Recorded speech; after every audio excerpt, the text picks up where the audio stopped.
बहुत सुंदर सुंदर इनके विषय में जो रिमार्क दिया गया, इनके ही ज्येष्ठ गुरु भ्राताओं ने, क्योंकि ये तो आयु में छोटे थे, वर्ष 1914 में इनका शुभाविर्भाव हुआ, तो इनके जो ज्येष्ठ गुरु भ्राता थे बाद में जो इनके घर में आने लगे, वो बहुत सुंदर सुंदर रिमार्क देंगे, उसको सुनना। अब ये बालक क्या करता है, 5-6 साल का जो छोटा सा बालक, उनकी रुचि क्या है, वो बड़ी तन्मयता के साथ में शास्त्र और हरि चर्चा को श्रवण करते हैं। छोटे बालक है, 5-7-8 वर्ष के, किंतु उनके घर में जो साधु संत लोग आते हैं, वो जो हरि चर्चा करते हैं, उस हरि चर्चा को बड़े ध्यान से वो श्रवण करते हैं। उन सब साधु संतों के बैठने की व्यवस्था करेंगे, उनके प्रसाद की व्यवस्था में सेवा करेंगे, उनको वस्त्र देना, गर्म पानी देना, जो कुछ सेवा, सारी सेवा को अपने हाथ से करेंगे और बड़ी रुचि पूर्वक करेंगे। इसी श्रृंखला में क्या हुआ, ये प्रत्येक वर्ष उनके घर में होता है ये आयोजन। इसी श्रृंखला में क्या हुआ, शिला प्रभुपाद भक्ति सिद्धांत सरस्वती गोस्वामी ठाकुर जी, उन्होंने एक और मायापुर में मठ की प्रतिष्ठा की, श्री चैतन्य मठ की, और प्रचार प्रसार होने लगा। अब उसी श्रृंखला में नवदीप धाम की परिक्रमा के लिए प्रभुपाद जी क्या करते, अपने आश्रित जनों को गांव गांव भेजते, श्रीमन महाप्रभु की सेवा के लिए कुछ आनुकूल्य, कुछ भिक्षा करने के लिए, और सभी लोगों को नवदीप धाम की परिक्रमा में निमंत्रण देने के लिए। उसी श्रृंखला में शिला भक्ति हृदय बन गोस्वामी महाराज जी और शिला भक्ति प्रमोद पुरी गोस्वामी महाराज जी, शिला बन गोस्वामी महाराज जी का तो संन्यास हो गया था, शिला पुरी गोस्वामी महाराज जी उस समय ब्रह्मचारी अवस्था में थे, उनका नाम श्री प्रणवानंद ब्रह्मचारी था, और भक्ति शिरूप पुरी गोस्वामी महाराज जी, ये 3-4 लोग नारमा में पहुंचे नवदीप धाम की परिक्रमा के लिए भिक्षा करने। तो मार्ग में जाते हुए इनका साधु वेश में थे शिला संत गोस्वामी महाराज जी, शिला पुरी गोस्वामी महाराज जी, भक्ति स्वरूप पुरी, भक्ति शिरूप पुरी गोस्वामी महाराज जी, और शिला भक्ति प्रमोद पुरी गोस्वामी महाराज जी, वो ब्रह्मचारी, सभी लाल वस्त्र में। इनको देख करके मार्ग में इनकी शिला भक्ति कुमुद संत गोस्वामी महाराज जी के जो चाचा जी थे श्री द्वारिकानाथ राय जी, उनके साथ में भेंट हो गई। उन्होंने देखा साधु संत लोग भिक्षा कर रहे, ये बड़े धार्मिक प्रवृत्ति के थे, तो इन्होंने प्रभुपाद जी के इन गणों को अपने घर में इनवाइट किया, निमंत्रित किया कि आप लोग हमारे घर में आइए, हमारे घर में तो धर्म सभाएं होती रहती हैं। अब ये जो प्रभुपाद जी के गण लोग थे, ये लोग शिला भक्ति कुमुद संत गोस्वामी महाराज जी के पूर्वाश्रम में पधारे। अब पूर्वाश्रम में पधारे तो कुछ दिनों तक इन्होंने भी वहां रहकर प्रचार प्रसार भी किया, और प्रतिदिन बड़े आदर के साथ में इनके पिताजी और चाचा जी ने उनको घर में रखा, प्रतिदिन हरि कथा कीर्तन होता।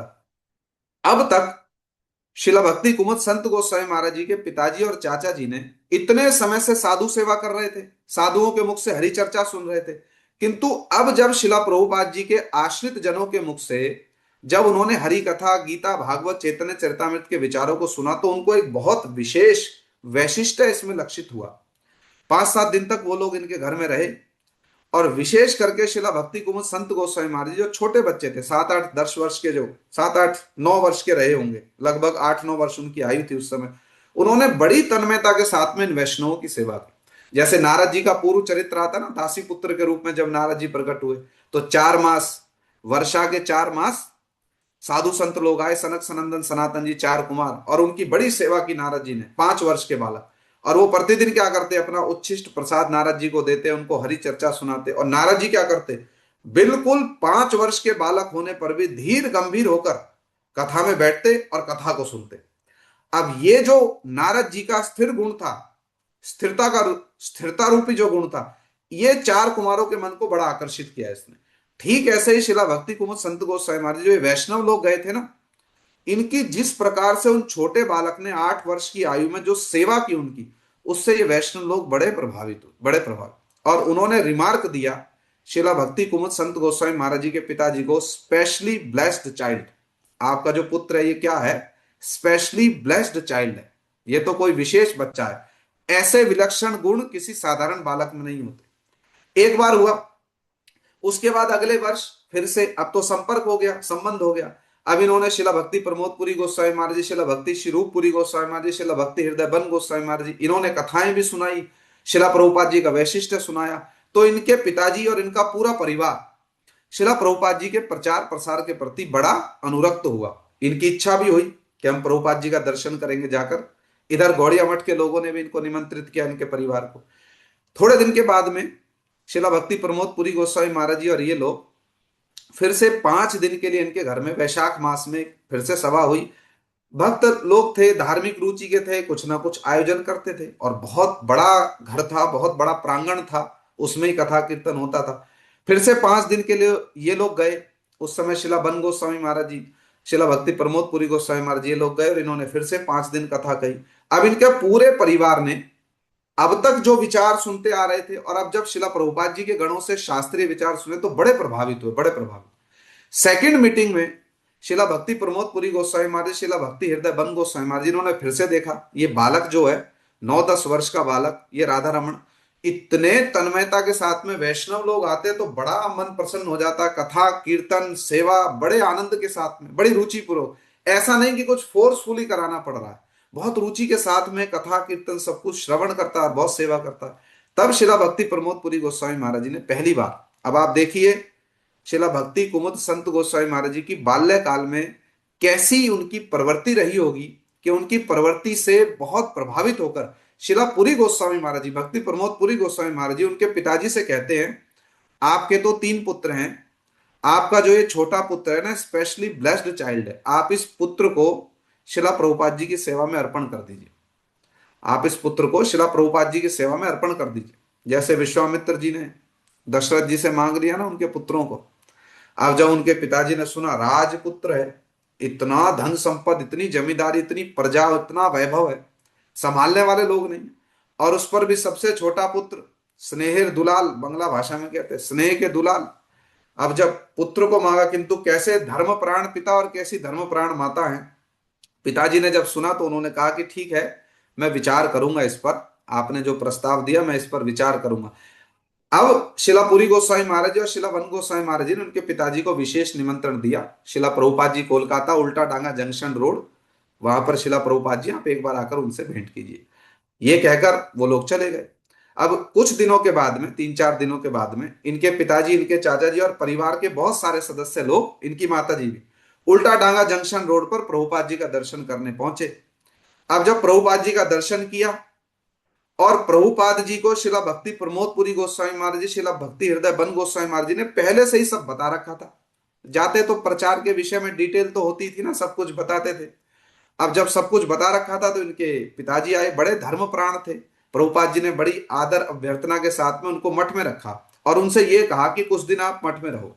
अब ये 4-5 दिन उनके पिताजी माताजी मठ में रहे, चाचा जी सब लोग, और प्रभुपाद जी के मुख से वास्तव हरि कथा को श्रवण करके इनका मन बड़ा अनुरक्त हो गया, बड़ा अनुरक्त। इनके पिताजी तो विशेषकर देखने गए थे, सब कुछ देखने गए थे, अब मन इतना अनुरक्त हो गया, सबने विचार कर लिया हम तो इन्हीं महापुरुष का चरणाश्रय लेंगे। अब 5-6 दिन मठ में रुक करके सब लोग वापस लौट आए।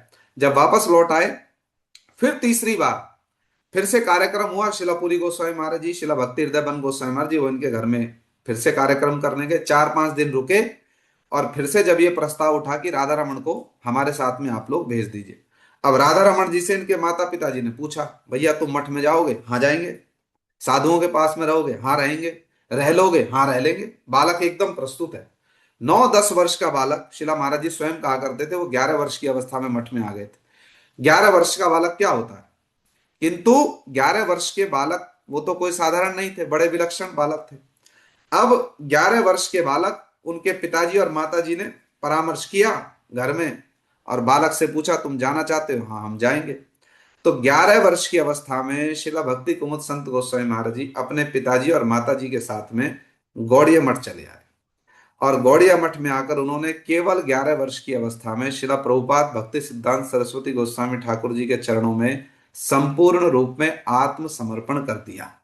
केवल 11 वर्ष की अवस्था में जब वो घर से जा रहे थे तो उनकी माँ, सबसे छोटे बालक थे, उनकी माँ ने उनको गले लगाकर बहुत स्नेह किया और स्नेह करके ये कहा अश्रु पूरित नेत्रों से, माँ तो माँ ही है, अश्रु पूरित नेत्रों से ये कहा, बेटा तुम जिस उद्देश्य के लिए घर छोड़कर जा रहे हो उसको संपूर्ण रूप में सफल करना। तुम जो उद्देश्य देकर घर छोड़कर जा रहे हो उसको संपूर्ण रूप में सफल करना। अब महाराज जी का जीवन, अंग्रेजी में कहते हैं ना रेस्ट इज हिस्ट्री। अब हम लोग देख सकते हैं उन्होंने कैसे प्रभुपाद जी के इस मिशन में वो एक बड़े विशिष्ट महापुरुष हुए, और उन्होंने कैसे अपनी माता, अपने पिता और अपने पूरे परिवार का गौरव ही नहीं, उन्होंने इस पूरे गौड़ीय संप्रदाय का गौरव अत्यधिक वर्धित किया। ऐसे शिला भक्ति कुमुद संत गोस्वामी महाराज जी केवल 11 वर्ष की अवस्था में घर छोड़कर शिला प्रभुपाद जी के चरणों में आत्मसमर्पण कर दिया।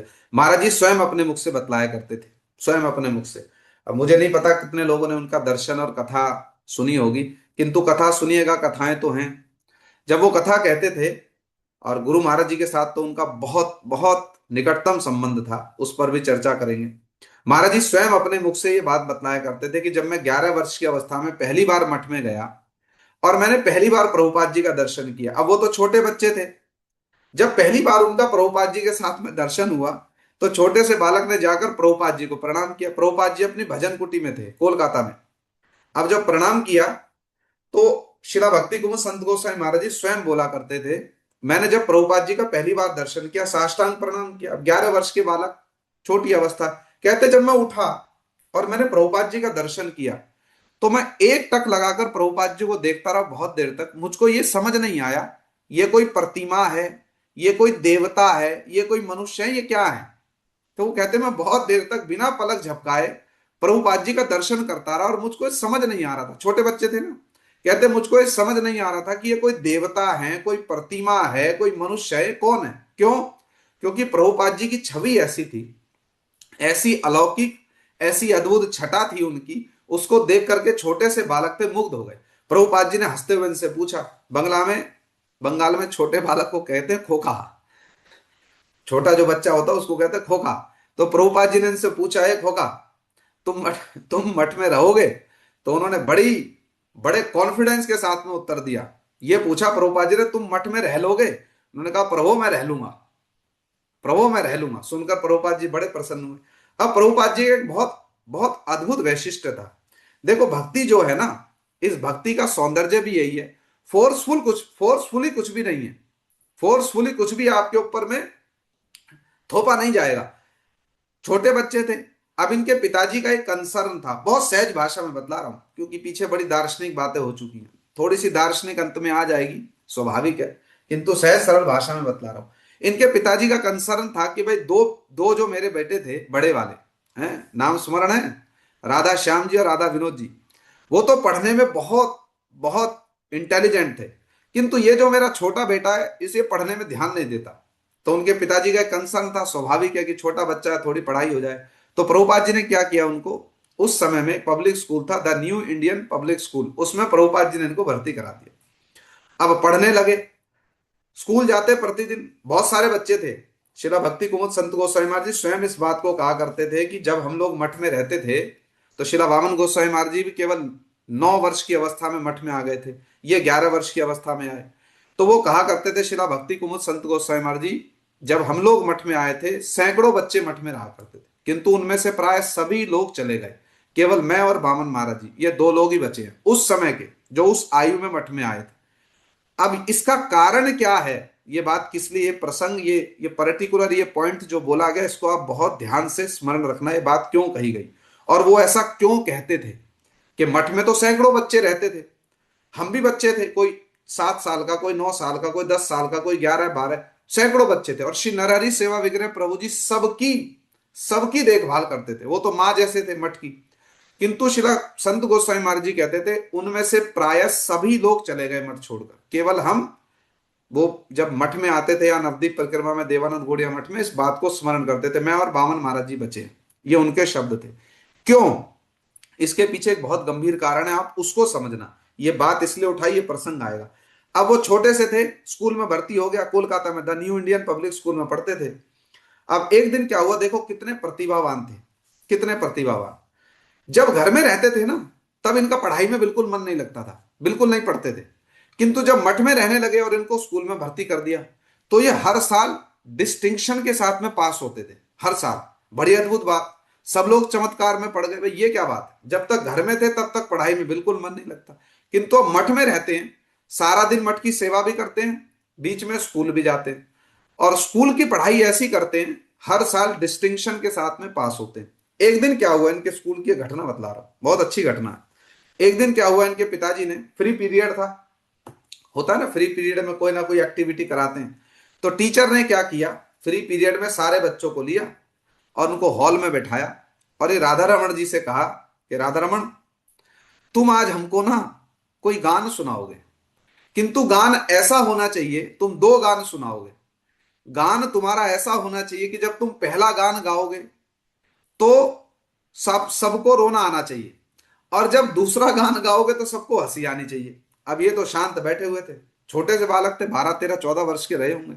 टीचर ने एक अद्भुत सा टास्क दे दिया। क्यों? क्योंकि ये बहुत सुंदर का कीर्तन करते थे, बहुत सुंदर कीर्तनिया थे। अभी भी मैं विशेष रिकमेंड करूंगा यूट्यूब पर जाना और शिला भक्ति कुंवर संत गोसाई महाराज जी का एक कीर्तन सुनना। मैं आपको सत्य बतला रहा हूं, कीर्तन जो वास्तव में होता है ना, वो अनुभव होगा कीर्तन कैसे होता है। वो देखना कैसे बैठे हुए हैं और उनके चारों ओर क्या होगा, लोग बैठे हैं, एक एक लाइन को पढ़ेंगे, एक एक लाइन का कीर्तन करेंगे। वृद्ध अवस्था में 80 90 95 वर्ष की अवस्था में कीर्तन कर रहे हैं, और लगभग 90 वर्ष की आयु तक, तो 90 से अधिक वर्ष की आयु तक वो प्रकट रहे। जहां तक मुझको स्मरण है 97 ना ऐसे कुछ उन्होंने अपनी अप्रकट लीला को आविष्कार किया, वो अप्रकट हुए। बहुत वृद्ध अवस्था में कीर्तन कर रहे हैं, एक एक लाइन बोलेंगे, और मृदंग वाला कीर्तन वाला बिल्कुल अलर्ट रहेगा। माने इतना शासन करते थे, आप लोगों ने तो देखा सुना, बहुत सारे लोगों ने नहीं होगा। कथा में बैठ करके अगर कोई इधर उधर की बात करे तो उनका एक बड़ा फेमस डायलॉग था, इतनी जोर से डांट लगाया करते थे, और क्या बोला करते थे, आमरा एखाने आयु काटाते आसीनी। आई बात समझ में? आयु काटने नहीं आए हो यहां पर कि जीवन तो कट रहा है, 2 3 घंटे कथा में बैठकर बस आयु काट दी। क्या बोला करते थे, आमरा एखाने आयु काटाते आसीनी। हम लोग यहाँ आयु काटने नहीं आए हैं, बस कथा में बैठे हो, ध्यान देकर कथा यदि कोई ना सुने। इतना कठोर शासन करते थे, इतना कठोर शासन, उसको बोलते हुए भी हमको थोड़ा संकोच होता है। हमने तो गुरु महाराज जी के मुख से सुना, शिला भारती गोस्वामी महाराज जी के मुख से सुना, स्वयं भी बहुत कुछ सुना, पढ़ा भी। बहुत कठोर शासन करते थे। प्रसाद की लाइन में अगर सीनियर जूनियर आगे पीछे बैठ जाए, ऐसा महाराज जी शासन करते थे ना, लोग भयभीत हो जाते थे, ऐसा भयभीत हो जाते थे, बस आप लोग कल्पना कर लो, जब बहुत अधिक भय होता है तो क्या होता है व्यक्ति के साथ में, वो सब कुछ होता था। इतना शासन था उनका, इतना शासन। अब वो घटनाएं मैं बतलाऊं तो प्रसंग दूसरा हो जाएगा, किंतु बड़ा कठोर शासन करते थे। अब क्या हुआ, तो ये इसलिए कह रहा था कि कीर्तन कथा में बड़ा उनका बहुत विशेष अनुराग हुआ करता था, बहुत पर्टिकुलर थे कीर्तन कथा में। कीर्तनिया बहुत अच्छे थे, बाल्यकाल से ही बहुत सुंदर सुंदर कीर्तन करते थे। अब टीचर ने उनको टास्क दे दिया, सबको पता था ये बच्चा बहुत अच्छा गाता है। टीचर ने बड़ा अद्भुत सा टास्क दिया, तुम दो दो गान सुनाओ। टीचर ने नहीं बोला तुम कीर्तन करना, टीचर ने कहा तुम गान सुनाओ, लेकिन पहले गान में सबको रोना आना चाहिए, दूसरे गान में सबको हंसी आनी चाहिए। बड़ा अद्भुत टास्क है। अब शिला महाराज जी ने शिला प्रभुपाद जी के चरणों को स्मरण किया, और पहला कीर्तन, कोई गान नहीं सुनाया उन्होंने, क्यों, उनका तो जीवन भक्तिमय है। उन्होंने पहला गान किया, और इतना सुंदर करुण स्वर में गान किया। और गान क्या किया, सीता जी को रावण हरण करके ले गया, और भगवान राम जो है ना, सीता जी का अन्वेषण कर रहे हैं, सीता जी को ढूंढ रहे हैं।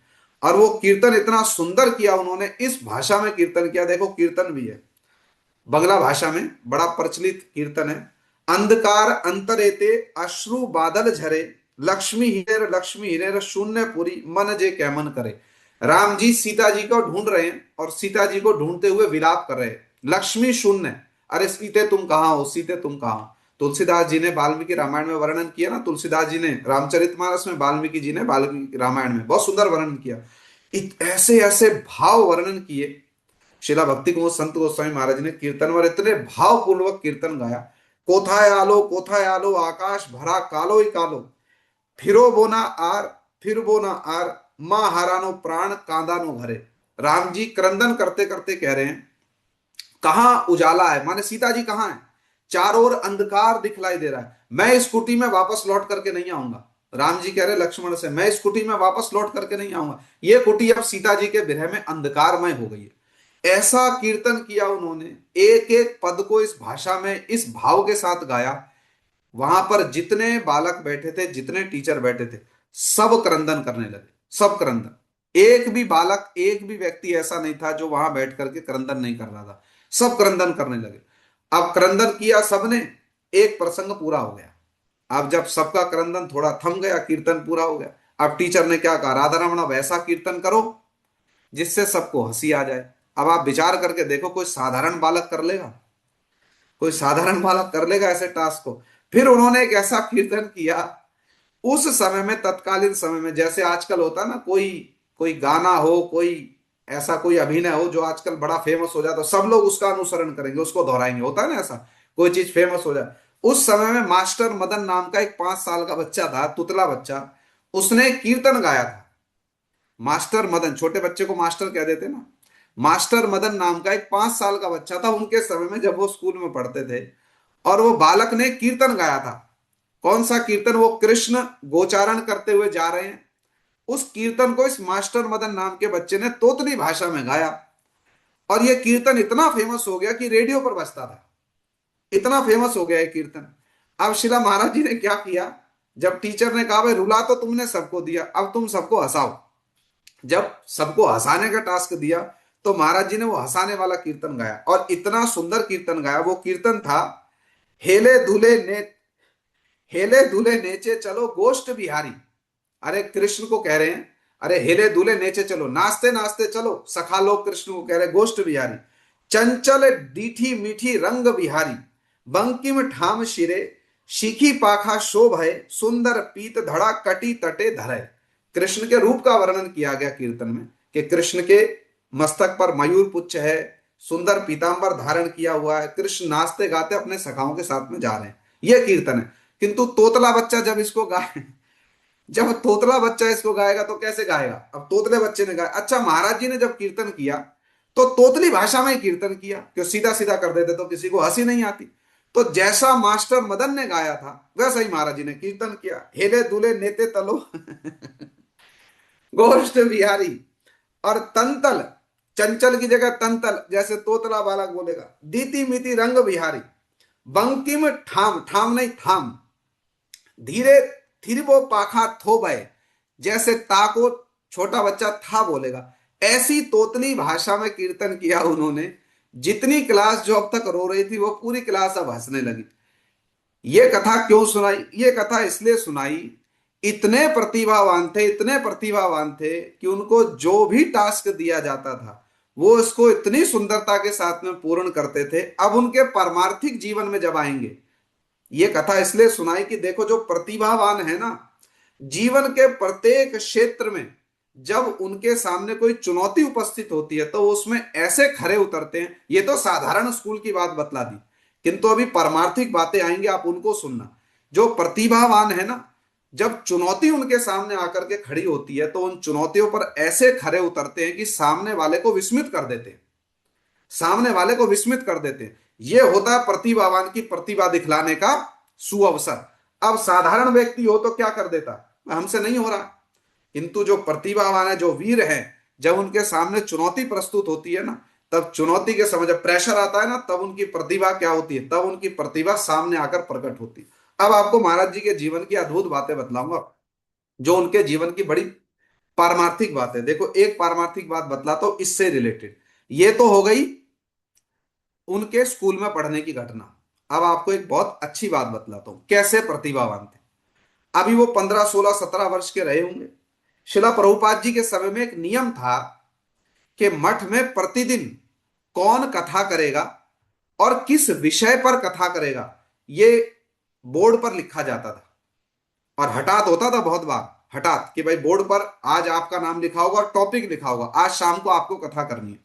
और ये काम करते थे शिला प्रभुपाद जी के एक शिष्य थे, बहुत बड़े स्कॉलर, बहुत बड़े स्कॉलर। उनकी तिथि आएगी तो उनकी कथा सुनाऊंगा। अद्भुत आश्चर्यमय कथाएं हैं। शिला भक्ति भूदेव श्रोति गोस्वामी महाराज जी बहुत बड़े स्कॉलर थे, वेद वेदांत उपनिषद पुराणों के धुरंधर विद्वान, धुरंधर विद्वान। वो उनका दायित्व था कि वो बोर्ड पर लिखते थे कि आज किसका नाम होगा, कौन कथा करेगा और क्या टॉपिक होगा। अब ये तो बच्चे थे 16, 17 साल के। अब इनका नाम प्रातः काल की मंगल आरती, उसके बाद कीर्तन, उसके बाद प्रातः काल की कथा के बाद बोर्ड पर नाम लिख देते थे, आज शाम की कथा अमुक व्यक्ति करेगा, ये टॉपिक है। अब कथा कीर्तन होगी, प्रसाद के बाद श्री राधा रमण ब्रह्मचारी जी ने, शिला भक्ति कुमुद संत गोस्वामी महाराज जी ने बोर्ड पर जाकर देखा, इनका नाम लिखा हुआ श्री राधा रमण ब्रह्मचारी और टॉपिक लिखा हुआ वेदांत सूत्र। अब जब इन्होंने पढ़ा तो ये तो आश्चर्य में पड़ गया। अभी अभी मठ में आए, 5, 7 कुछ वर्ष हुए होंगे। अब इन्होंने पढ़ा, ये तो आश्चर्य में पड़ गया, अरे भैया ये क्या अवस्था है, ये क्या विपत्ति आई। एक तो हमारा नाम लिखा है और ऊपर से टॉपिक दिया वेदांत सूत्र। अब ये गए शिला भक्ति भूदेव श्रोति गोस्वामी महाराज जी के पास में, उनको प्रणाम करके कहा, महाराज जी मैंने तो आज तक वेदांत सूत्र को बिल्कुल भी नहीं पढ़ा, अब आप इनके जीवन की, महाजन के जीवन से हमको लेना क्या है। कथा सुनी, बहुत सारी अच्छी लगी, बहुत कुछ विचार आया, महाजन के जीवन से लेना क्या, ये प्रसंग बहुत ध्यान से समझना। इनकी जो गुरु निष्ठा है ना, प्रभुपाद जी के प्रति निष्ठा, माने अनपैरेलल्ड है, अनपैरेलल्ड, उसकी कोई तुलना नहीं हो सकती। यदि गुरु और शिष्य का संबंध समझना होना, गुरु और शिष्य का संबंध क्या होता है, गुरु वस्तु क्या होती है, अगर किसी को यह समझना है, शिला प्रभुपाद जी के जो गण है ना, उनके चरित्र को ध्यान पूर्वक अनुशीलन करें, गुरु वस्तु क्या है यह समझ आ जाएगा। प्रभुपाद जी के जो गण, शिला परम गुरुदेव, शिला पुरी गोस्वामी महाराज, शिला श्रीधर गोस्वामी महाराज, शिला माधव गोस्वामी महाराज, इनके जीवन को देखो, शिला स्वामी महाराज जी, इन्होंने अपने आदर्श जीवन से यह दिखलाया कि गुरु होता क्या है, गुरु तत्व क्या है, गुरु की क्या महिमा, गुरु के प्रति शिष्य की क्या भावना होनी चाहिए। महाराज जी के जीवन से हमको ये लेना है, आज जिन महाजन की तिथि है उनके जीवन से ये लेना हम। जब इन्होंने टॉपिक पढ़ा, गए पूज्यपाद श्रोती गोस्वामी महाराज जी के पास में और हाथ जोड़ करके उनसे कहा कि महाराज जी, मैंने तो आज तक कभी वेदांत सूत्र को बिल्कुल भी ना मैंने पढ़ा, मेरा तो उसमें कोई प्रवेश नहीं है। अब ये तो महाप्रभु के परिकर हैं, प्रभुपाद जी के परिकर, किंतु इनकी लीलाएं देखिए, इनका गुरु पर विश्वास देखिए। महाराज जी ने सुना तो महाराज जी ने कहा, भाई देखो ऐसा है, बोर्ड पर अगर किसी का नाम लिख गया, नाम तो पलटेगा नहीं, आप अपनी व्यवस्था अपने आप देख लो। इन्होंने कहा महाराज जी व्यवस्था क्या देखूं, अब उस वो समय ऐसा नहीं था कि हमको कोई भी चीज प्रिंटेड मिल जाएगी, उस समय ग्रंथ नहीं होते थे, ग्रंथ लगभग ना के बराबर थे। भक्ति विनोद ठाकुर जी को बहुत ढूंढने पर एक चैतन्य चरितमृत ग्रंथ नहीं मिला। आजकल का समय नहीं है, हमको कोई टॉपिक देखो इंटरनेट पर सब दो चार बातें ढूंढ लेंगे और ग्रंथ में कुछ मिल जाएगा और जाके बना बनू के बोल देंगे, बस हो गए पास। ऐसा समय नहीं था, उस समय तो श्रौत परंपरा ही थी, सुन करके ही, बस सुन करके ही काम चलता था। इसलिए इसको श्रुतियां भी कहा गया। श्रुतियां माने जो सुन करके विद्या हृदय में आए, तब थोड़ी ग्रंथ थे। और प्रभुपाद जी का समय, ये तो प्रभुपाद जी ने ही मूल रूप से, भक्ति विनोद ठाकुर जी और प्रभुपाद जी ने ग्रंथ प्रिंट करने का विशेष रूप से बीड़ा उठाया। पहले भी होते थे, किंतु जो प्रिंटिंग करने का काम, ये तो श्रीमद भक्ति विनोद ठाकुर जी और शिला प्रभुपाद जी ने विशेष रूप से किया, ग्रंथ थे नहीं। अब टॉपिक इतना जटिल, इन्होंने महाराज जी से निवेदन किया, आप ही मुझको दो चार वेदांत के सूत्र कुछ कथा सुना दीजिए। महाराज जी ने कहा चलो, बालक की रुचि है। उन्होंने बैठाया इनको अपने पास में, 5-7 वेदांत सूत्र उनको रटवाए, उनको सुनाए और वेदांत सूत्र की व्याख्या की। इन्होंने सुन लिया। अब घंटा 1.5 घंटे की कुछ कथा रही होगी जो इन्होंने सुनी। संध्या के समय में इनके गुरु भाई लोग हैं, सब एक से एक धुरंधर, ये तो बालक थे ना, इनसे आयु में भी बहुत बड़े बड़े थे, धुरंधर एक से एक। और आपको मैं क्या बतलाऊं, प्रभुपाद जी के समय में विद्वता जो होती थी ना, जो परिवेश था विद्वता का, पांडित्य का, वो उसका कोई मैच ही नहीं था, उसकी कोई तुलना ही नहीं थी। एक से एक मूर्धन्य धुरंधर विद्वान। अब उसके बीच में सभा में तो सब लोग बैठे थे, सन्यासी लोग भी हैं वहां पर, बड़े बड़े धुरंधर लोग, और ये एकदम छोटी आयु के बालक। इन्होंने जब वेदांत पर अपना व्याख्यान दिया, आवृत्ति असत्कृत उपदेशात, जो इन्होंने वेदांत पर अपना व्याख्यान दिया ना, और जो जो सूत्र इन्होंने शिला भक्ति भूदेव श्रोती गोस्वामी महाराज जी से सुने थे, उन सूत्रों के अतिरिक्त भी इन्होंने वो जो सूत्र सुनाए और उन सूत्रों की जो एक्सप्लेनेशन की, और जो भक्तिमय एक्सप्लेनेशन की, एक एक सूत्र की जो इन्होंने भक्तिमय एक्सप्लेनेशन की, उसको सुनकर के शिला भक्ति भूदेव श्रोती गोस्वामी महाराज जी कथा में बीच में आया और इनको गले लगा लिया। कथा में उठ करके आया और बीच में गले लगा लिया। उनकी आयु अधिक थी, 15-20 वर्ष इनसे आयु में, 25 वर्ष इनसे आयु में बड़े होंगे, किंतु इतना इतना उनके हृदय में आनंद हुआ, इतना उनके हृदय में आनंद हुआ कि मैंने इस बालक को सूत्र बतलाया और इस बालक ने उस सूत्र की जो व्याख्या की और जिस प्रकार से व्याख्या की, ये कल्पना से परे। कथा में उठ करके आए और उनको गले लगा, आलिंगन किया, और आलिंगन करके इतना आनंदित हुए, इतना आनंदित हुए, और आनंदित होकर केवल उस आनंद को स्वयं तक सीमित नहीं रखा, वो संवाद शिला प्रभुपाद जी के निकट भी पहुंचा। वो जो संवाद है वो शिला प्रभुपाद जी के निकट भी पहुंचा और शिला प्रभुपाद जी भी उसको सुनकर के बड़े आनंदित हुए।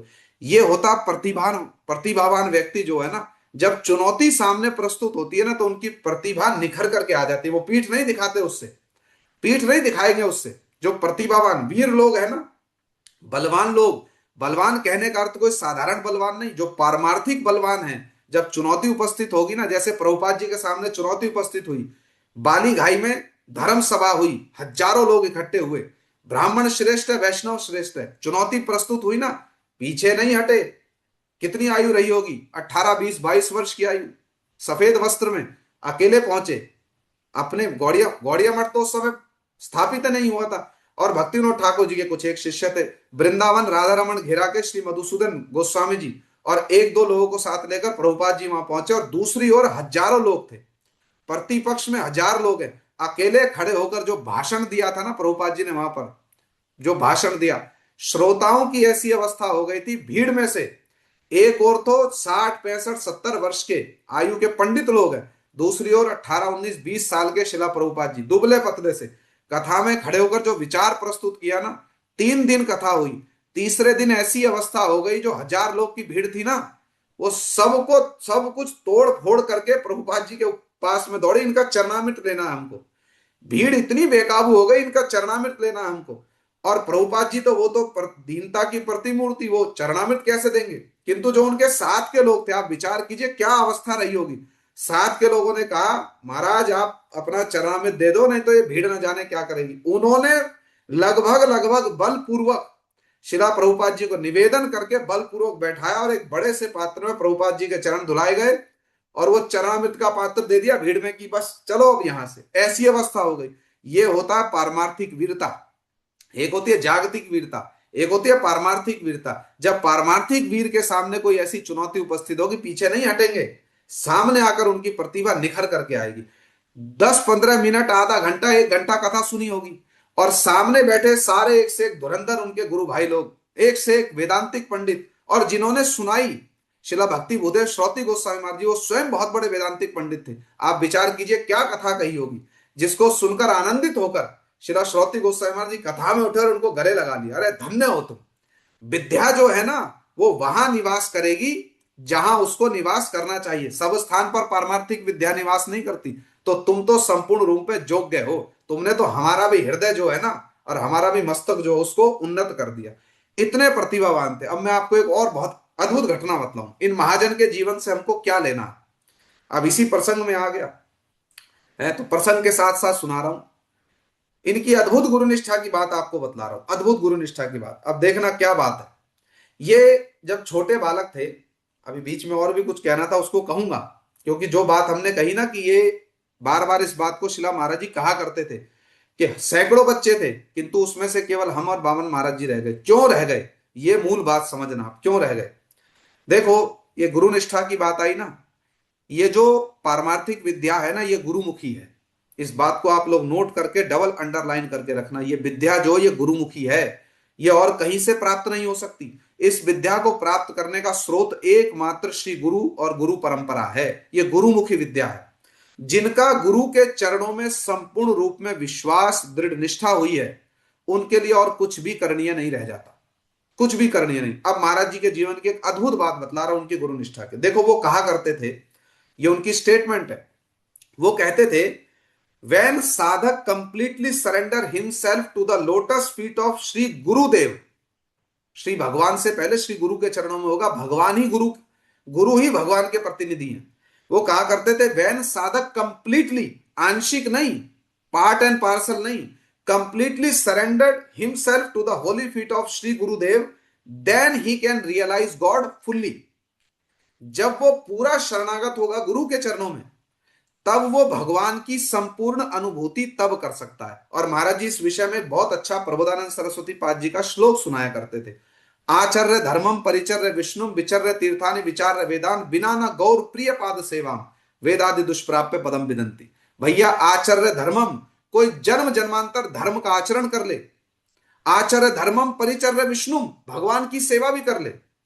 विचर्य तीर्थानि विचार्य वेदान, सारे तीर्थों में भ्रमण कराए और विचार्य वेदान, सारे वेदों का विचार कर ले, कुछ नहीं होगा, कुछ नहीं होगा। जब तक, कब तक, तब तक, जब तक, कब तक, तब तक वो बिना ना गौर प्रिय पाद सेवाम, भगवान के प्रिय भक्तों की चरणों की सेवा नहीं करेगा, तब तक वेद आदि दुष्प्राप्य पदम विदंती। अरे जिस वेद को पढ़ रहा है उस वेद के लिए ही वो दुष्प्राप्य है।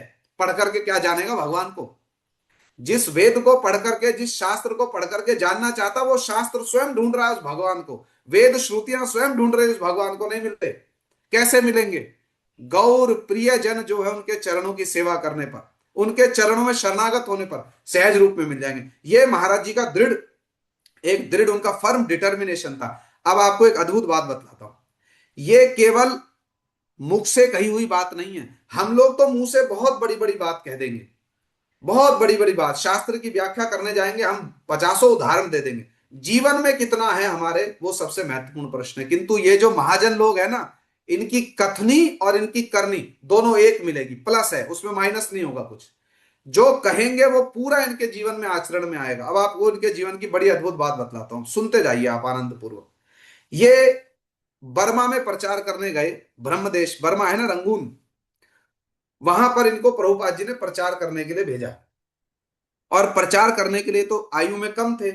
शिला प्रभुपाद जी के एक बड़े वरिष्ठ शिष्य थे, शिला भक्ति सुधीर जाचक गोस्वामी महाराज जी, बहुत वरिष्ठ शिष्य प्रभुपाद जी के, जिन्होंने वर्ष 1940 में वृंदावन में मठ बनाया। जो अभी हमारे पूज्यपाद साधु महाराज जी जहां पर विराजमान हैं, वो मठ वर्ष 1940 में प्रभुपाद जी के द्वारा स्थापित मठ के बाद में वो सबसे पहला गौड़ीय मठ है, लगभग 1940 में। बहुत प्राचीन शिष्य थे प्रभुपाद जी के, सन्यासी शिष्य शिला भक्ति सुधीर जाचक गोस्वामी महाराज जी, बहुत वरिष्ठ प्रभुपाद जी के शिष्य। उनके साथ में राधा रमण ब्रह्मचारी जी महाराज जी का संन्यास, तो शिला भक्ति कुमुद संत गोस्वामी महाराज जी का संन्यास तो 1942 में हुआ, बाद में संन्यास हुआ। तो उस समय इनकी आयु बहुत कम थी। ये बर्मा प्रचार करने गए हुए थे शिला भक्ति सुधीर जाचक गोस्वामी महाराज जी के साथ। तो बर्मा में एक जगह थी, उसका नाम था मैंडेल। वहां पर जब ये प्रचार करने के लिए गए हुए थे, तो एक दिन, अब आप विचार करना, एक बहुत सीनियर गुरु भाई हैं, प्रभुपाद जी के सन्यासी शिष्य, और ये बालक हैं। एक दिन उन्होंने कथा वार्ता, बातचीत चल रही थी दोनों गुरु भाइयों में। अब बातचीत बातचीत में इन्होंने शिला भक्ति सुधीर जाचक गोस्वामी महाराज जी से कह दिया, महाराज जी, कृष्णदास कविराज गोस्वामी जी ने चैतन्य चरितामृत में लिखा है, जीवेर स्वरूप है कृष्णेर नित्य दास। जीव का स्वरूप है कि वो कृष्ण का नित्य दास है। महाराज जी ने कहा, हाँ बात ठीक है। कहते, महाराज जी मैं नहीं मानता इस बात को, मैं नहीं मानता इस बात को। अब जब महाराज जी ने सुना, शिला भक्ति सुधीर जाचक गोस्वामी महाराज जी ने तो बिगड़ गए। शास्त्र के विरुद्ध कोई बात होगी तो बिगड़ेंगे। उन्होंने बहुत डांट फटकार लगाई इनको, है तुम्हारा साहस कैसे हुआ ये कहने का, कृष्णदास कविराज गोस्वामी जी के शब्द तुम उनको नहीं मानते। इन्होंने बड़े धीर, बड़ी विनम्रता, बड़े आदर के साथ में उनकी पूरी डांट फटकार को सहन कर लिया, एक शब्द भी नहीं बोला। अब वो समय तो बड़ा मर्यादापूर्ण समय होता था, वैष्णव लोग शासन करे, ज्येष्ठ लोग शासन करे, उसको सर माथे पर लेते थे, हैं, वो तो बड़ा मर्यादापूर्ण समय था। बड़ी डांट फटकार लगाई, इन्होंने कुछ भी नहीं कहा, कोई आंसर नहीं किया।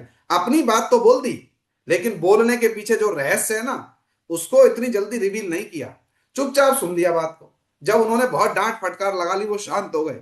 तो श्री राधा रमण ब्रह्मचारी जी ने हाथ जोड़ करके कहा, महाराज जी, मैं एक पद्यात्मक प्रबंध की रचना कर रहा हूं। एक होता गद्यात्मक, एक होता पद्यात्मक। पद्यात्मक माने जिसको कीर्तन के रूप में गाया जाए। मैं एक पद्यात्मक प्रबंध लिख रहा हूं, आप उसको पढ़ करके अपना विचार बतला देना। अब महाराज जी ने तो कह दिया, हाँ ठीक है, लिख देना, देख लेंगे बाद में जो होगा। अभी तो मन में थोड़ा क्रोध है, गुस्सा है ना। किस लिए गुस्सा है कि भैया शास्त्र की बात है, छोटा बालक है, कृष्णदास कविराज गोस्वामी जी के लिए कह रहा, मैं उनकी बात को नहीं मानता। किंतु इन्होंने क्यों कहा और उसका रहस्य क्या था, ये नहीं बोला, ये नहीं बोला। रसिक भक्तों का यही वैशिष्ट्य भी है। अब इन्होंने कीर्तन की रचना की, वो कीर्तन तो बंगला में है, मैं आपको कभी उसको हिंदी में कर, मेरी इच्छा थी कि उसको हिंदी में कर दें, किंतु फिर उसके लिए बड़ा समय चाहिए, तो उसका अनुवाद भी करना पड़ता, उसमें समय लगता। तो किंतु मैं अवश्य उसको, श्री गुरुदेव और महाराज जी की इच्छा और कृपा शक्ति प्रेरणा रही तो अवश्य एक बार उसको अनुवाद करके आप लोगों को पढ़ाएंगे। अब इन्होंने वो कीर्तन की रचना की, बहुत तात्विक कीर्तन लिखा। उसका शीर्षक था, गुरुर दासत्व है मोर परिचय। मेरा परिचय है गुरु का दास, कृष्ण का दास मेरा परिचय नहीं है, मेरा परिचय गुरु का दास। अब इन्होंने उस पूरे कीर्तन में, बहुत लंबा कीर्तन, उस पूरे कीर्तन में जीव कृष्ण की तटस्थता शक्ति से प्रकट हुआ। उसके बाद वो कृष्ण से विमुख होकर माया के जाल में पड़ गया।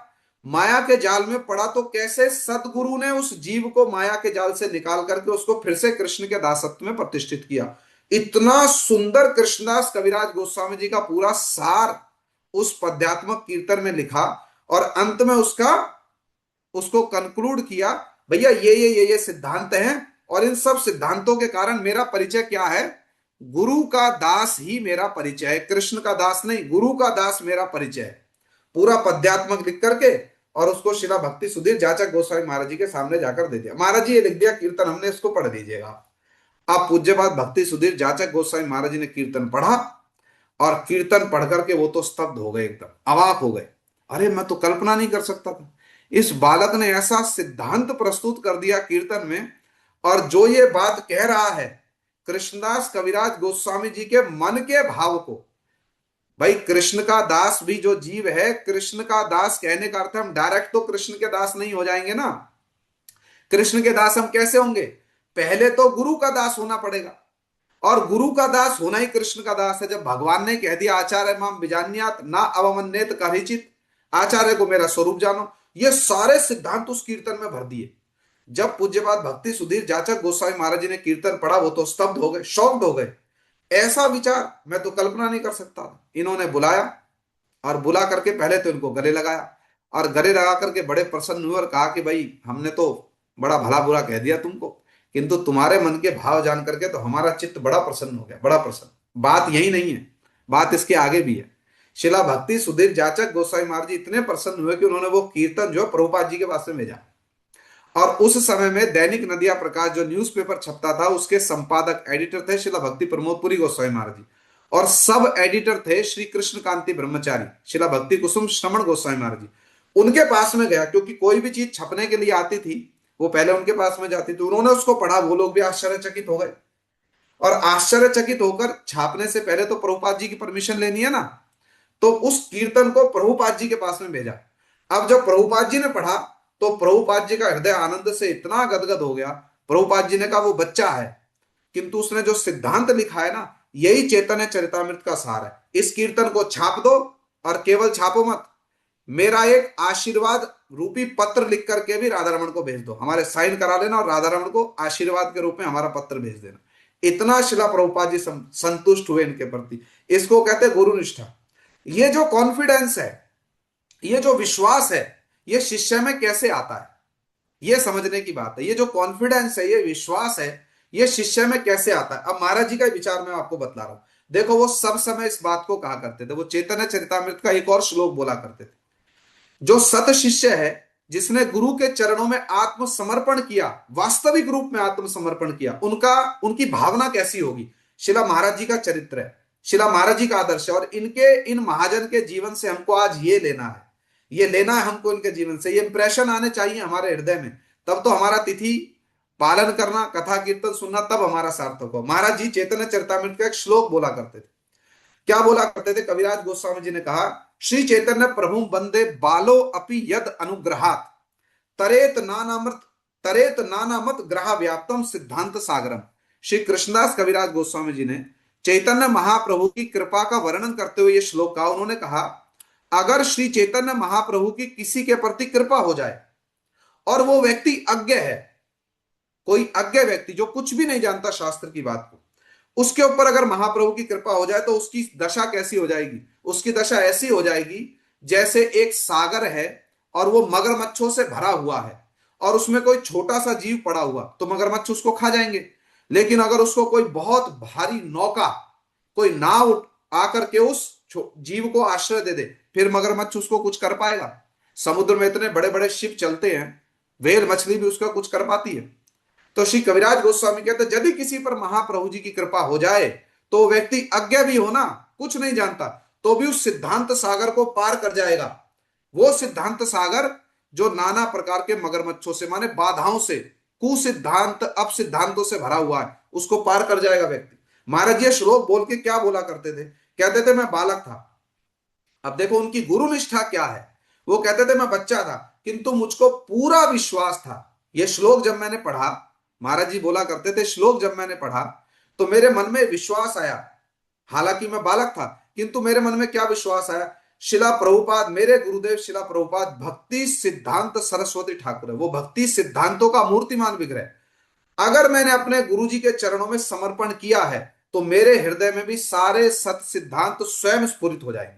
महाराज जी बोला करते थे मैं बालक था, किंतु मेरा दृढ़ विश्वास था, मेरा फर्म डिटर्मिनेशन था। अगर मैंने अपने गुरु जी के चरणों में समर्पण किया है, तो मेरे गुरुदेव इतने महान है कि वो भक्ति सिद्धांत सरस्वती ठाकुर है, मेरे हृदय में सारे सिद्धांत स्वयं स्फुरित हो जाएंगे।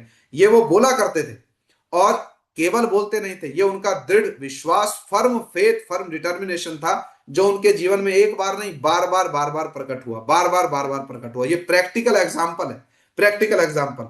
एक बहुत अच्छी बात और महाराज जी कहा करते थे, देखो समझना बहुत ध्यान से बात, थोड़ी सी दार्शनिक बात है, किंतु बहुत सरल भाषा में बतलाएंगे। महाराज जी बहुत अच्छी बात बोला करते थे, हमारे लिए अनुसरणीय विषय है हमारे लिए। महाराज जी कहते थे, there are two kind of process, दो मार्ग हैं भगवान की उपलब्धि करने के, दो मार्ग हैं। एक है इंडक्टिव, एक है इंडक्टिव वे और दूसरा है डिडक्टिव वे। एक है आरोह पथ, एक है अवरोह पथ। जब हम स्कूल में पढ़ते थे तो हमको ये सब विषय पढ़ाए गए थे, आरोह पंथा अवरोह पंथा पढ़ाए गए थे ना, आप लोगों को स्मरण होगा। स्कूल में पढ़ते थे तो आरोह पंथा क्या होता, नीचे से ऊपर जाना, ऊपर से नीचे आना, ये सब आरोह पंथा अवरोह पंथा पढ़ाया गया था स्कूल में है। अब काम में आ रहा है, तब तो किसी काम में आया नहीं, अब कुछ काम में आ रहा है, किंतु काम में तब आया जब ये रूपानु गुरुवर्गों की कृपा से उनके चरणों के हम लोग संपर्क में आए, तब काम में आ रहा, नहीं तो पता ही नहीं था। तो महाराज जी कहते हैं दो रास्ते हैं, एक है इंडक्टिव वे, दूसरा है डिडक्टिव वे। एक है आरोह पथ, एक है अवरोह पथ। आरोह पथ का मतलब है अपनी चेष्टा से भगवान को जानना, और अवरोह पथ है चेष्टा करना किंतु भगवान की कृपा के ऊपर में निर्भर रहना है। एक है इंडक्टिव वे, एक है डिडक्टिव वे, एक आरोह पथ, एक अवरोह पथ। आरोह पथ माने भगवान को अपनी चेष्टा से जानने की चेष्टा करना है, जैसे मैं जान लूंगा भगवान को, जैसे सार्वभौम भट्टाचार्य जी ने किया। मैं अपने ज्ञान के बल पर शास्त्र पढ़कर भगवान को जान लूंगा। जान पाए? जान पाए? कुछ नहीं जान पाए, स्वयं भी कंफ्यूज हो गए, और जितने उनके स्टूडेंट लोग थे उन सबको कंफ्यूज कर दिया सार्वभौम भट्टाचार्य जी ने। क्यों? उन्होंने रास्ता ही ऐसा चुना। एक दूसरी ओर थे, दक्षिण भारत जब चैतन्य महाप्रभु जी गए तो श्रीरंग जी के मंदिर में उनकी एक ब्राह्मण से भेंट हुई थी। हम लोगों ने उस कथा को बार बार सुना है। जो गीता पढ़ते थे, जो गीता पढ़ते थे और श्लोक उच्चारण ठीक नहीं करते थे, अशुद्ध पढ़ते थे, किंतु गुरुदेव ने आज्ञा दी थी, बस गुरु जी की आज्ञा को मान करके गीता पढ़ते थे, तो गीता पढ़ते हुए कृष्ण का भी दर्शन हुआ, श्री चैतन्य महाप्रभु का भी दर्शन हुआ। महाप्रभु जी ने आलिंगन करके क्या कहा, प्रभु कहे गीता पाठे तुम्हारा ये अधिकार, गीता पाठ में तुम्हारा अधिकार। एक है इंडक्टिव वे, एक है डिडक्टिव वे। महाराज जी कहा करते थे, जो लोग आरोह पथ को, है ना, जो लोग ये मानते कि मैं भगवान को अपनी चेष्टा से जान लूंगा, उनका भैया कुछ नहीं होने वाला, उनका कुछ नहीं होने वाला। किंतु जो लोग चेष्टा तो करते हैं, किंतु मन में ये भाव रखते हैं कि प्रभु मेरी चेष्टा से आप प्रसन्न हो, मेरे ऊपर आप कृपा करें और आपकी कृपा से मैं आपको जान पाऊं। महाराज जी कहते हैं जो लोग इस रास्ते को अपनाते हैं वो वास्तव में भगवान को ठीक ठीक रूप में जान पाते हैं, जो इस रास्ते को अपनाते हैं। ये महाराज जी का विशेष विशेष एक उपदेश है। देखो एक उनका और उपदेश बतला रहा हूं प्रसंग के अनुसार। महाराज जी की बहुत महत्वपूर्ण बात है, इस बात को लिख करके आप लोग डबल अंडरलाइन करके रखना। महाराज जी बोला करते थे, गुरु तत्व जो है ना, गुरु तत्व वो किसको बोधगम्य होगा, कौन गुरु तत्व को जान पाएगा, कौन गुरु तत्व को समझ पाएगा। ये महाराज जी का उपदेश है, बहुत महत्वपूर्ण बात बतला रहा हूं, बहुत ध्यान से समझना। महाराज जी बोला करते थे, गुरु तत्व को कौन जान पाएगा, कौन समझ पाएगा, गुरु क्या है, गुरु तत्व क्या है। महाराज जी बोला करते थे, जिसको वास्तविक भगवद शुद्धा उत्पन्न हुई है। शुद्धा का मतलब होता है भूख, शुद्धा का मतलब होता है भूख। जो वास्तव में भगवान को जानना चाहता है, वास्तव में भगवान को प्राप्त करना चाहता है, जिसके हृदय में भगवान को वास्तविक रूप में प्राप्त करने की, जानने की इच्छा उत्पन्न हुई है, वो गुरु तत्व को जान पाएगा। दूसरा व्यक्ति गुरु तत्व को जान नहीं पाएगा। कौन जान पाएगा? जिसके मन में भगवान को जानने की, भगवान की उपलब्धि करने की भूख उत्पन्न हुई है, और साधारण भूख नहीं, बहुत तीव्र भूख उत्पन्न हुई है। तीव्रेण भक्ति योजन, जो तीव्र भक्ति कर रहे हैं भगवान को प्राप्त करने के लिए, भगवान को जानने के लिए। अकामो सर्व काम मोक्ष काम उदारधी तीव्रेण भक्ति जोगेन। भागवत जी में भी कहा गया, साधारण भक्ति नहीं हमारे जैसी, थोड़ा सा कर लिया, थोड़ा सा नहीं किया, मन किया तो कर लिया, मन किया तो नहीं किया। तीव्रेण, तीव्र शब्द का व्यवहार किया गया भागवत जी के प्रथम स्कंद के दूसरे ना तीसरे अध्याय में श्लोक आया है, अकामो सर्व कामवा मोक्ष काम उदारदी। बिना किसी कामना के करे, कामनाओं के करे, भैया भगवान अधोक्षज भगवान के प्रति जब तक तीव्र भक्ति योग नहीं होगा, दृढ़ भक्ति योग नहीं होगा, तब तक कुछ होने वाला नहीं। तो महाराज जी क्या बतला रहे हैं, गुरु तत्व किसको बोधगम्य होगा, जिसको वास्तविक भगवद शुदा, भगवान को जानने की, उपलब्धि करने की इच्छा हुई है। महाराज जी कहते हैं फिर, श्री गुरु कोई ऐसे व्यक्ति नहीं है जो किसी प्राकृतिक वस्तु से प्रभावित हो जाएंगे। हम किसी मैटीरियल बुद्धिमानी को, जागतिक विषय को, जागतिक धन संपत्ति बुद्धिमता को लेकर अप्राकृत गुरु को प्रभावित कर देंगे, इंप्रेस कर देंगे। महाराज जी कहते हैं वास्तविक गुरु ऐसी कोई वस्तु नहीं है। Material knowledge, material wealth, material wellbeing, कुछ भी अप्राकृत गुरु को किंचित सा भी प्रभावित नहीं कर सकती। उनको क्या प्रभावित करेगी? केवल हमारी भगवद पिपासा, भगवान को जानने की, उपलब्धि करने की जो पिपासा, जो वास्तव गुरु हैं, साधारण किसी की बात नहीं की जा रही, जो वास्तव गुरु हैं, ऐसे गुरु को जागतिक कोई विषय वस्तु प्रभावित नहीं कर सकती। महाराज जी कहते हैं श्री गुरुदेव भगवान के साथ नित्य संबंध विशिष्ट हैं। ऐसे जो गुरु होते हैं भगवान के साथ नित्य संबंध विशिष्ट है, वो इस जगत में रहने पर भी इस जगत से परे है। समझ आई बात? ये होती है गुरु निष्ठा की बात, ये है गुरु निष्ठा की बात। जिनकी ऐसी गुरु निष्ठा है, गुरु के चरणों में ऐसा दृढ़ विश्वास है, महाराज जी कहते हैं वो लोग ही मठ में रुक पाएंगे और उन लोगों का जीवन ही पारमार्थिक दृष्टिकोण से समृद्ध होगा। ये महाराज जी का मूल उपदेश है। ऐसे उनके जीवन की बहुत सारी घटनाएं, बहुत सारी घटना। एक बड़ी हृदय स्पर्शी घटना बतलाता हूं। अब दार्शनिक बातों के साथ साथ में हृदय स्पर्शी बात भी कह दी जाए तो थोड़ा सा रसास्वादन ठीक से होता रहता है। एक बड़ी हृदय स्पर्शी बात बतलाता हूं। शिला महाराज जी ने कोलकाता में बेहाला नाम का एक स्थान है, वहां पर महाराज जी ने मठ स्थापित किया। हम लोगों ने वहीं पर शिला महाराज जी का दर्शन किया था और जहां तक मुझको स्मरण है महाराज जी ने अपनी अप्रकट लीला भी वहीं आविष्कार की थी। मेरी आवाज आ रही है? तो कोलकाता में महाराज जी का मठ है बेहाला में, कभी जाओ तो दर्शन करके आना। महाराज जी के द्वारा स्थापित श्री विग्रह, हमारे श्री गुरुदेव शिला नारायण गोस्वामी महाराज जी भी वहां प्राय महाराज जी से भेंट करने, महाराज जी का दर्शन करने जाया करते थे। और गुरुदेव के साथ महाराज जी का बहुत घनिष्ठ संबंध था, क्योंकि आयु का भी बहुत अंतर नहीं था। शिला महाराज जी प्रकट हुए 1914 में, गुरुदेव प्रकट हुए 1921 में, तो लगभग आयु समान सी थी। तो एक, यद्यपि वो शिला प्रभुपाद जी के शिष्य हैं और शिक्षा गुरु जैसा संबंध तो है, किंतु एक सख्य मित्र भाव जैसा भी था आयु की समानता के कारण। और महाराज जी श्री गुरुदेव को बहुत प्रीति किया करते थे, बहुत प्रीति। और हम लोगों ने इस विषय को पहले भी कई बार कहा है कि जब श्री गुरुदेव विदेश गए थे प्रचार करने के लिए, तो सब समय ही हमारे शिला भक्ति कुमुद संत गोस्वामी महाराज जी तो परम गुरुदेव के साथ भी उनका बहुत घनिष्ठ संबंध था। जब मठ में आए थे तो परम गुरुदेव भी मठ के मैनेजर थे, सब देख रेख करते थे। और नरहरि सेवा वगैरह प्रभु जी, इनके साथ बहुत क्लोज रिलेशन था, बहुत क्लोज रिलेशन। अब बात आ रही है तो मैं इस प्रसंगों को कह दूं, जब हमारे बेहाला वाली बात बतलाऊंगा आपको हृदय स्पर्शी, ये भी बहुत हृदय स्पर्शी बात है। जब हमारे परम गुरु जी का शतवार्षिकी हुआ तो नवदीप मठ में, देवानंद गौड़िया मठ में स्थान स्थान पर परम गुरु जी की 100वीं वर्षगांठ जब आई, उनकी प्रकट लीला को 100 वर्ष पूरे हुए, तो श्री गुरुदेव शिला वामन गोस्वामी महाराज जी, शिला त्रिविक्रम गोस्वामी महाराज जी, इन्होंने बहुत सुंदर कार्यक्रम आयोजित किए थे, कथा कीर्तन वाले। वहां कथा कीर्तन हुई, परम गुरुदेव की महिमा 7 दिन 10 दिन तक हुई। वहां शिला भक्ति कुमुद संत गोस्वामी महाराज जी पधारे थे और उन्होंने अपनी उस कथा में एक बहुत हृदय स्पर्शी बात कही थी, जो यहाँ प्रसंगवश हम लोगों को बहुत गांठ बांध करके सुननी चाहिए। उन्होंने ये कहा, वो तो बहुत लंबी कथा है, मैं उसको सुनाऊंगा कभी समय होगा तो। उन्होंने ये कहा था कि जब मैं मठ में आया, शिला संत गोस्वामी महाराज जी अपना जीवन बतला रहे हैं, जब मैं मठ में आया तो केवल 11 वर्ष का था। उस समय श्री नरहरि दा और श्री विनोद दा, नरहरि दा नरहरि सेवा वगैरह प्रभु जी, विनोद दा हमारे परम गुरु जी, ये दोनों मठ का प्राण थे। और शिला महाराज जी कहते हैं कि नरहरि दा जो थे ना, वो माँ के जैसे थे, और श्री विनोद दा जो थे ना, नरहरि दा से तो हमको भय नहीं लगता था, किंतु जो विनोद दा थे ना, उनको तो देखने से हम लोग बड़े भयभीत हो जाते थे। महाराज जी ने उस कथा में कहा है, रिकॉर्डेड है वो कथा, आप लोग सुनना माने पढ़ना, रिकॉर्डेड मतलब हमारे सामने तो प्रबंध के रूप में हम लोगों ने पढ़ा है। तो महाराज जी कहते हैं कि विनोद दा का प्रताप ऐसा था हमारे परम गुरुदेव का कि उनको देख करके हम लोग भय से त्रस्त हो जाते थे, माने छुप जाते थे इधर उधर, उनके सामने नहीं जाते थे, उनसे भय करते थे। किंतु नरहरि सेवा वगैरह प्रभु जी जो थे ना, उनके पास, वो तो माँ जैसे थे, वो हमारी देखभाल करते थे, तो उनके पास जाकर के हम लोग अपनी सब जिज्ञासाओं को शांत करते थे। हम लोगों ने एक बहुत फेमस बात भी सुनी है, उसको भी आज प्रसंगवश बतला दूं। श्री नरहरि सेवा वगैरह प्रभु जी, अभी उनकी तिथि भी आ रही है, उनकी भी महिमा हम लोग सुनेंगे।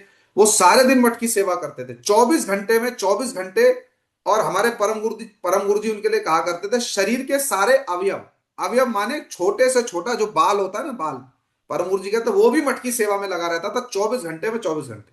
ये थे नरहरि सेवा वगैरह प्रभु, जिनको प्रभुपाद जी ने सेवा विग्रह की उपाधि दी थी, ये सेवा का विग्रह। तो हम लोगों ने सुनी है ये घटना।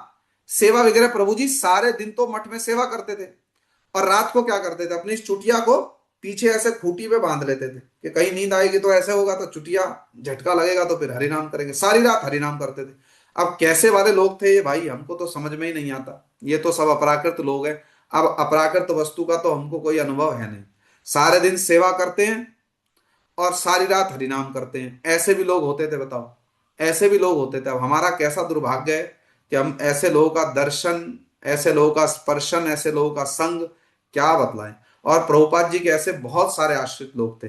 समय सुयोग आएगा तो गुरुदेव की कृपा रही तो उन सबकी कथा भी आप लोगों को सुनाएंगे, जिनका नाम भी संभवतः हम लोगों ने नहीं सुना होगा।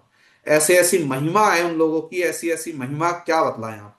समय सुयोग आएगा तो हम अवश्य उन सब प्रभुपाद जी के महाजनों की कथा भी सुनाएंगे। बहुत सारे प्रभुपाद जी के ऐसे शिष्य लोग हैं जिनका तो हम लोग नाम भी नहीं जानते, किंतु श्री गुरुदेव ने बड़ी कृपा पूर्वक ये सब रहस्य हमारे सामने उद्घाटित किया। हम इनकी भी चर्चा करेंगे। इन महाजनों का जीवन सुनने से भजन करने के लिए बहुत प्रेरणा मिलती है, बहुत इंस्पिरेशन मिलता है। तो सारे दिन तो सेवा करते थे, रात को चुटिया को यहां बांध देते थे। अब ये जो घटना सामने आई, पता कैसे आई है? ये शिला भक्ति कुमुद संत गोसाई महाराज जी ने देखा था उनको एक दिन जाकर के। ये छोटे बच्चे थे, किसी काम से गए होंगे रात को उनके पास, उन्होंने देखा खिड़की से सेवा विग्रह प्रभु जी की चुटिया बंधी हुई है खूटी में, और वो हरिनाम कर रहे हैं। अब थोड़ी सी कोई तंद्रा आए तो चुटिया ऐसे हो जाए और फिर वो हरिनाम करे, हरे कृष्ण हरे। तो शिला संत गोस्वामी महाराज जी वो बच्चे थे, उन्होंने देखा उनको, उनको समझ में नहीं आया भैया ये क्या हो रहा है, ये कौन सी लीला है। तो वो आश्चर्य में पड़ गए। अगले दिन जाकर के सेवा वगैरह प्रभु जी से पूछा, नरहरिदा मैं तो आश्चर्य में पड़ गया, रात को आप अपनी चुटिया को खूटी में बांध करके क्यों बैठे थे? मैं तो देख रहा था, इस ये क्या लीला है, ये कौन सा भक्ति का अंग है, मुझको समझ में नहीं आया। तब नरहरि सेवा वगैरह प्रभु जी तो आयु में बड़े थे, ये छोटे बच्चे थे, तो उनका माँ जैसा भाव था। तो उन्होंने उनको प्रीतिपूर्वक कहा बंगला भाषा में, जा तू नहीं समझेगा, जाओ। अरे मैं सारे दिन मठ की सेवा में व्यस्त रहता हूं ना, मुझको हरिनाम करने के लिए समय नहीं मिलता, इसलिए चुटिया को बांध देता हूं खूटी में, है, ताकि नींद ना आए। नींद आएगी तो नींद टूट जाएगी, इसलिए हरिनाम मेरा रात को पूरा हो जाता है। शिला संत गोस्वामी महाराज जी का रिमार्क बतला रहा हूं आपको मैं। उन्होंने उस कथा में क्या कहा, उन्होंने कहा विनोद दा और नरहरि दा, इन लोगों का भजन आदर्श देखने के कारण ही, इन लोगों के भजन आदर्श का अनुसरण करने के कारण ही हम लोग आज तक भजन राज्य से च्युत नहीं हुए। यद्यपि शिला भक्ति कुमुद संत गोस्वामी महाराज जी भी महाप्रभु जी के परिकर हैं, किंतु अपने जीवन, अपने आदर्श के द्वारा वो दिखलाते हैं। ऐसे महाजनों का वो क्या बोल रहे हैं कि विनोद दास, शिला भक्ति प्रज्ञान केशव गोस्वामी महाराज जी, नरहरि सेवा वगैरह प्रभु जी, इन लोगों का भजन आदर्श देखकर, इनके भजन आदर्श का अनुसरण करने के कारण ही हम लोग आज तक भजन राज्य से च्युत नहीं हुए। इस बात को बार बार कह रहे हैं कि इसीलिए मैं और बामन महाराज जी, शिला वामन गोस्वामी महाराज जी भी सेवा वगैरह प्रभु जी के साथ सेवा करते थे, परम गुरु जी के आश्रित हुए, प्रभुपाद जी से हरिनाम हुआ। महाराज जी ये बात बोला करते थे कि जो लोग इन महाजनों के भजन आदर्श को लेकर के चलेंगे, उनके भजन आदर्श को फॉलो करेंगे, उन लोगों की कभी भजन राज्य से विच्युति नहीं, वो कभी नहीं भटकेंगे भजन राज्य से। ये उनकी बहुत महत्वपूर्ण शिक्षा थी, बहुत महत्वपूर्ण शिक्षा। तो प्रसंग आया तो मैंने बात सुनाई। बात मैं आप लोगों को कौन सी सुना रहा था? बात सुना रहा था आपको बेहाला की। बेहाला में ऐसा बेहाल हो गया कि मैं आपको क्या बताऊं। महाराज जी ने वहां पर मठ स्थापित करने के लिए बड़ी चेष्टा की, बड़ी चेष्टा, किंतु आसपास के जन समाज ने इतना विरोध किया, उनका इतना विरोध किया जिसको भाषा से वर्णन करना कठिन। हमने श्री गुरुदेव के मुख से भी सुना, यदा कदा बहुत उनको बाधाएं दी। मठ का स्थान मिला, मठ का निर्माण कार्य आरंभ हुआ, सामान आता जाता है उसमें बाधा देना, कभी कोई ईंट पत्थर का काम हो रहा उसमें बाधा देना, इतनी बाधा दी, इतनी बाधा दी कि महाराज जी स्वयं बोला करते थे, ये उनके मुख से कही हुई बात है। महाराज जी बोला करते थे कि मैं भग्न मनोरथ हो गया। भग्न मनोरथ माने कि मेरी इच्छा थी यहाँ कोलकाता में मठ स्थापित करके महाप्रभु जी की, प्रभुपाद जी की वाणी का प्रचार प्रसार करेंगे, किंतु आसपास इतना प्रतिपक्ष है, इतना विरोध है। महाराज जी ने सोचा कि मैंने विचार किया मैं यहां पर मठ नहीं बनाऊंगा। लेकिन उस समय तक जयपुर से विग्रह बनकर के आ चुके थे। ऐसी अवस्था थी जब वो भग्न मनोरथ हुए, माने मठ का तो निर्माण कार्य चल ही रहा था, पूरा नहीं हुआ था अभी, किंतु जयपुर में विग्रहों का ऑर्डर दे दिया था, विग्रह बनकर के भी आ गए थे। और विग्रह शिला संत गोस्वामी महाराज जी के एक आश्रित भक्त थे, उनके पास में एक संदूक में जब नए विग्रह आते हैं आप लोगों ने देखा हो, उनको संदूक में बंद करके रख देते हैं। फिर प्रतिष्ठा, जिस दिन विग्रह प्रतिष्ठा होनी है उस दिन यज्ञ इत्यादि करके वैष्णव लोग विग्रह की प्रतिष्ठा करते हैं। अभी वो विग्रह संदूक में बंद थे, लेकिन इतनी बाधा आई कि महाराज जी ने अंत में सोचा कि अगर मैं ठाकुर जी को यहां प्रतिष्ठित कर दूंगा, या आसपास से तो इतना प्रतिपक्ष है, बाद में बड़ी समस्या होगी। तो उन्होंने मन में सोचा, वो बार बार जाते थे, शिला भक्ति दहित माधव गोस्वामी महाराज जी अपने गुरु भाइयों के साथ में परामर्श करते थे। और विशेषकर शिला भक्ति दहित माधव गोस्वामी महाराज जी, वो तो परम सहिष्णुता की मूर्ति थे।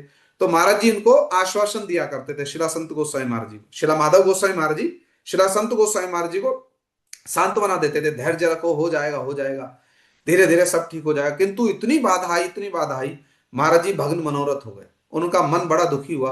उन्होंने सोचा मैं ये विग्रह जो है ना, ये शिला माधव महाराज जी को दे दूंगा, पूज्यपाद माधव महाराज जी को दे दूंगा, और ये मठ तो जो होगा देखा जाएगा बाद। ये सोच करके बड़े दुखी मन से महाराज जी ने सोचा, जब ये सब कुछ निर्णय हो गया, जो सेवा करने वाले लोग थे, उनके आश्रित लोग थे, सबके साथ बातचीत की, क्योंकि मठ बनाने में बहुत सारे लोगों का योगदान होता है, विग्रह लाए बहुत सारे लोगों का योगदान। तो महाराज जी ने सबके साथ बात की, और सबने एक स्वर से कहा कि भाई जब हमारे गुरुजी इतना असुविधा में हैं, तो फिर ठीक है, मठ ना बनाया जाए यहाँ पर, और विग्रह को पूज्यपाद भक्ति दत्त माधव गोस्वामी महाराज जी को दे दिया जाए। सब लोग राजी हो गए। अभी जब सब राजी हो गए, तो शिला भक्ति कुमुद संत गोस्वामी महाराज जी ने सोचा, भाई विग्रह तो बन करके आए हैं, एक बार जाकर विग्रह का दर्शन कराता हूं, मैंने देखा हूं विग्रह को। अभी विग्रह की प्रतिष्ठा नहीं हुई है, विग्रह बंदूक संदूक में बंद है। महाराज जी गए अपने आश्रित भक्त के घर में, उनके शिष्य पास में शिष्य रहते थे, थोड़ा दूर में, उनके घर में वो विग्रह थे संदूक में बंद।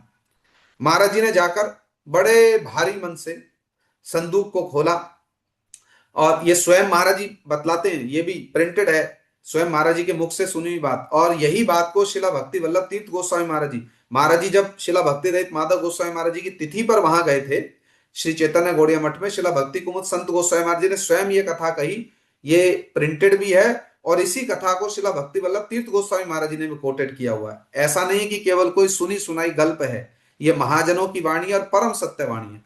जब महाराज जी ने बड़े दुखी मन से उस संदूक को खोला, भाई बिगड़े आए, कितनी कितनी भावना होती होगी, आप सोचो, हम अपने घर में छोटे से ठाकुर जी को लेकर के आते हैं, कितनी भावना जुड़ जाती है, इनकी प्रतिष्ठा करेंगे, इनकी सेवा करेंगे, जबकि हमारा तो संबंध ज्ञान में नहीं है। किंतु ये महापुरुष, इन लोगों का तो कृष्ण के ही परिकर है, श्री विग्रह बनकर आए, कितनी भावना होगी। किंतु इतना विरोधिता हो गई कि महाराज जी भगन मनोरथ होकर, मठ को तो जो होगा देखा जाएगा, विग्रह को पूज्यपाद माधव गोस्वामी महाराज जी को दे देंगे। अभी गए, संदूक खोला, महाराज जी कहते जैसे ही मैंने संदूक खोला, स्वयं कृष्ण विग्रह ने मुझसे वार्तालाप करते हुए मुझे यह आदेश दिया, जैसे ही संदूक खोला, अब भगवान कृष्ण तो अंतर्यामी है, महाराज जी क्या मनोरथ लेकर गए, वे एक बार देख लूं विग्रह को, उसके बाद में विग्रह को भिजवा दूंगा पूज्यपाद माधव महाराज जी के मठ में। किंतु जैसे ही संदूक खोला, कृष्ण के विग्रह ने स्पष्ट रूप में महाराज जी को आदेश दिया, मेरे ही प्रतिष्ठा इसी मठ में होगी, मठ का निर्माण करो, और मठ का निर्माण करके मुझको प्रतिष्ठित करो, मैं किसी दूसरे स्थान पर नहीं जाने वाला, मेरी प्रतिष्ठा तो इसी स्थान पर करनी पड़ेगी।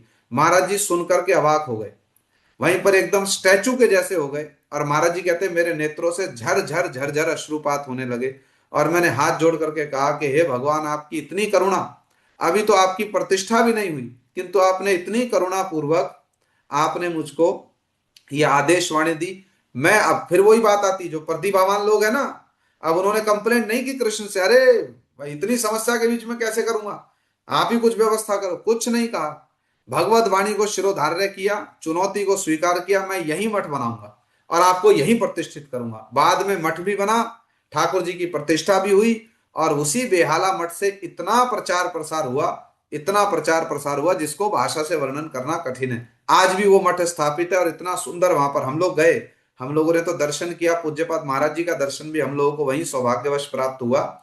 इतना सुंदर मठ प्रतिष्ठित किया। ये भगवान और भक्त का आपस में बहुत अद्भुत एक संबंध है।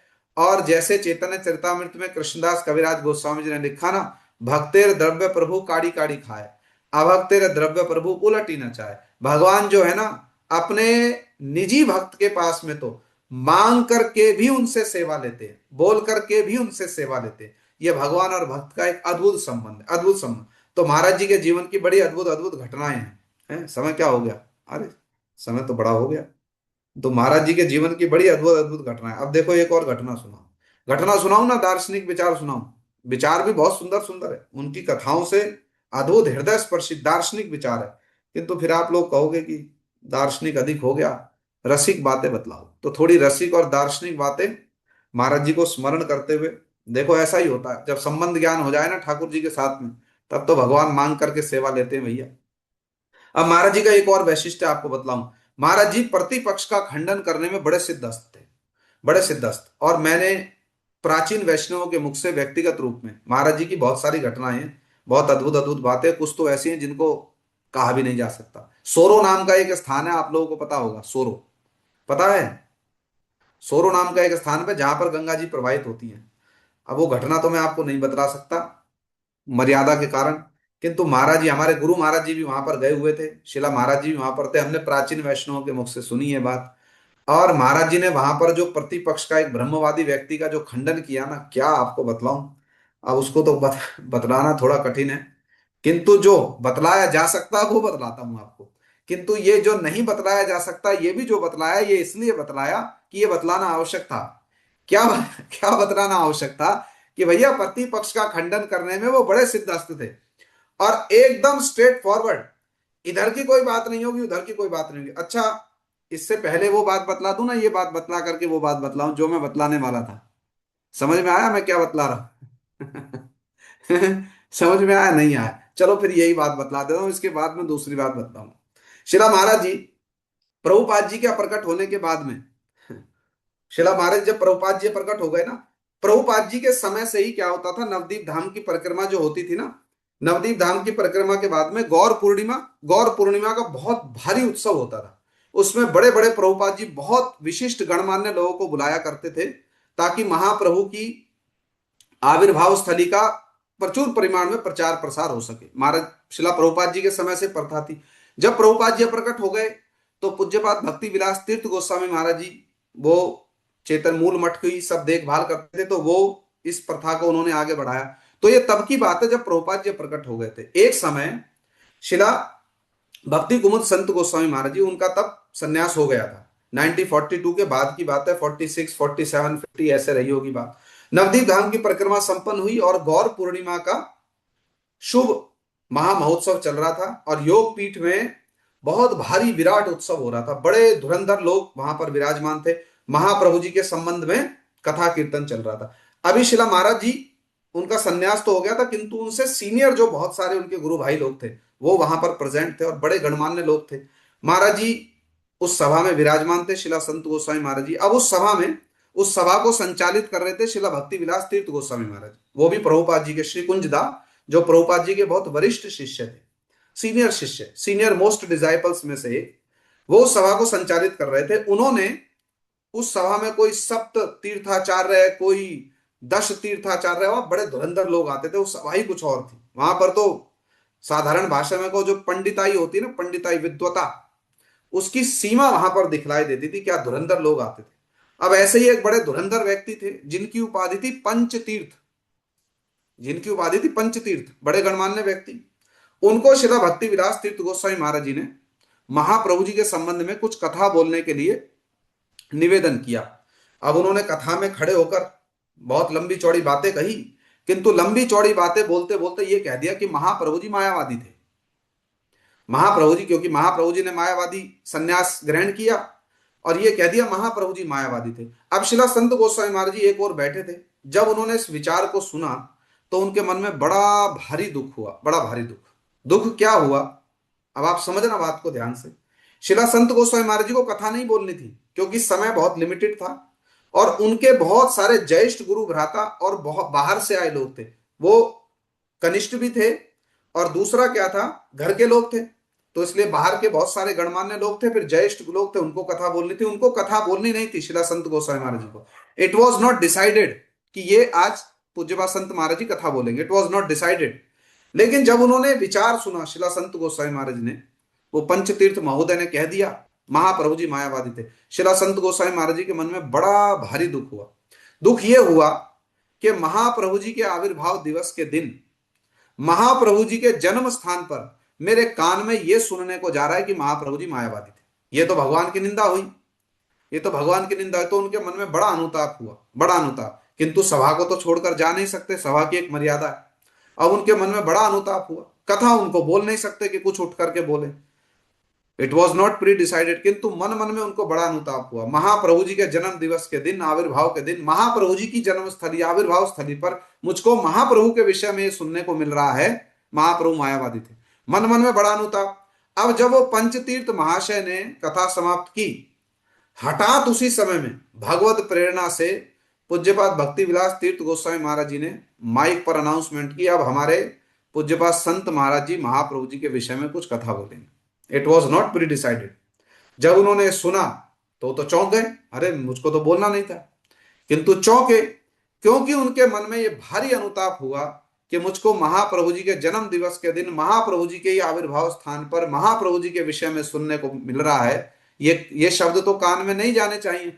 भक्त का हृदय तो सरस होता है ना, वो अपने आराध्य की निंदा सुनकर के दुखी होता है।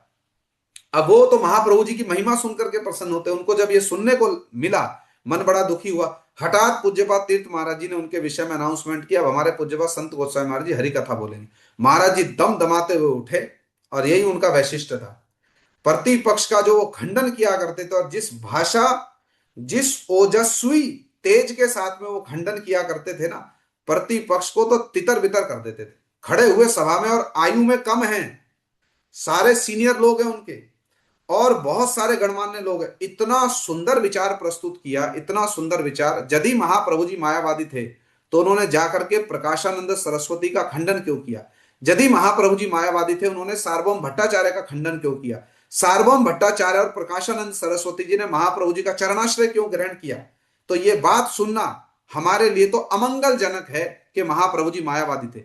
महाप्रभु जी ने मायावादी वेश, जो संन्यास जो लिया, वो इसलिए लिया क्योंकि एक तो उस समय में वैष्णव सन्यासियों की संख्या बहुत अल्प थी, और दूसरा महाप्रभु जी अपने स्वरूप को छुपाना चाहते थे। यदि वो किसी वैष्णव सन्यासी के निकट में जाकर सन्यास लेते तो भक्तों के सामने भगवान छुपे नहीं रह सकते, भक्तों के सामने भगवान प्रकट हो जाते। इतना सुंदर विचार प्रस्तुत किया महाप्रभु जी के वैशिष्ट्यकार। महाप्रभु जी क्या वस्तु देने आए? अनर्पित चरिम चिरात करने अवतीर्ण वालो, कलो श्लोकों की ऐसी झड़ी लगाई प्रभुपाद जी का ऐसा विचार प्रस्तुत किया। जो पंचतीर्थ थे ना, वो तो चुपचाप सभा से सरक गए कहीं कि ये तो हमारे विषय में बोला जा रहा है। जो पंचतीर्थ महाशय थे, उन्होंने छठे तीर्थ का आश्रय ले लिया जाकर के। स्वयं तो पंचतीर्थ थे, चुपचाप सभा से उठ करके किसी छठे तीर्थ का आश्रय ले लिया। सभा से वो कहां नदारद हो गए, ढूंढने पर भी नहीं मिले फिर कहीं। ऐसा खड़ा होकर के उनके विचार का खंडन किया, ऐसे बोल्ड थे। और ये बोल्डनेस क्यों आती है?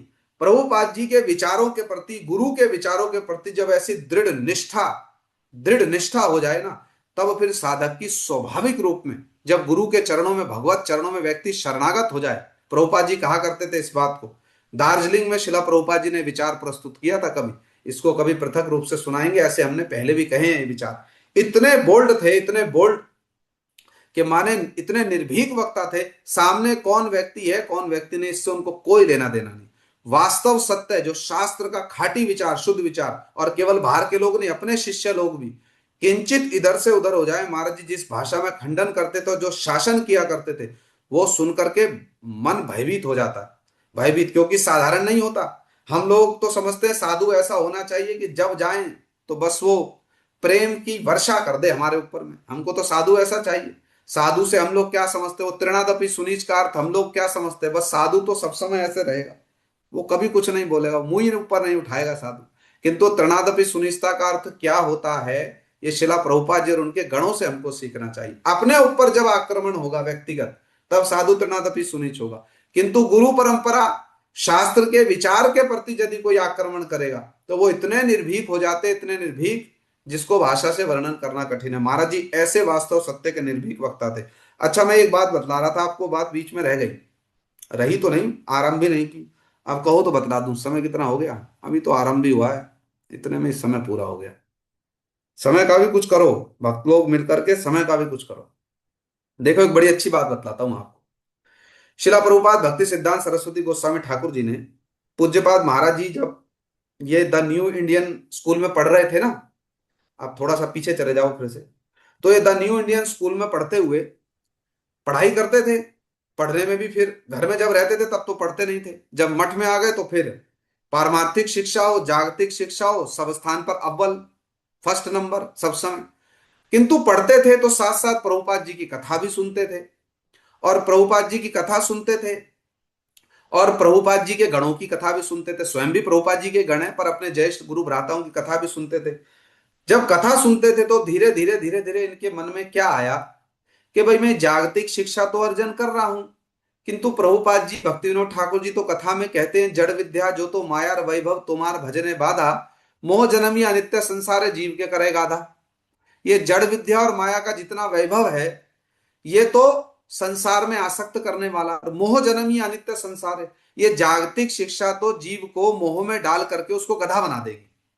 मोह जन्मी अनित्य संसार है, जीव के करे गाधा, ये तो जीव को गधा बना देगी। भैया मैं नहीं कह रहा हूं, भक्ति विनोद ठाकुर जी कह रहे हैं, मैं नहीं कह रहा हूं, भक्ति विनोद ठाकुर जी कह रहे हैं। हमारे ऊपर में रोष ना करना भैया, भक्ति विनोद ठाकुर जी कह रहे हैं। महाराज जी जब इस विचारों को सुनते थे, पढ़ते थे, तो उनके मन में एक समय दृढ़ विश्वास हो गया, विचार आया कि भाई वेद में कहा गया है, सा विद्या तम मति रिया।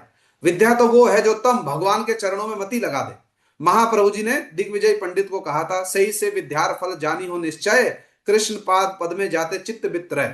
अरे विद्या का तो फल ये है कि कृष्ण के चरणों में चित्त वित्त, हमारा जो कुछ है, धन संपद शरीर मन, सब कृष्ण के चरणों में लग जाए, ये है विद्या का फल है।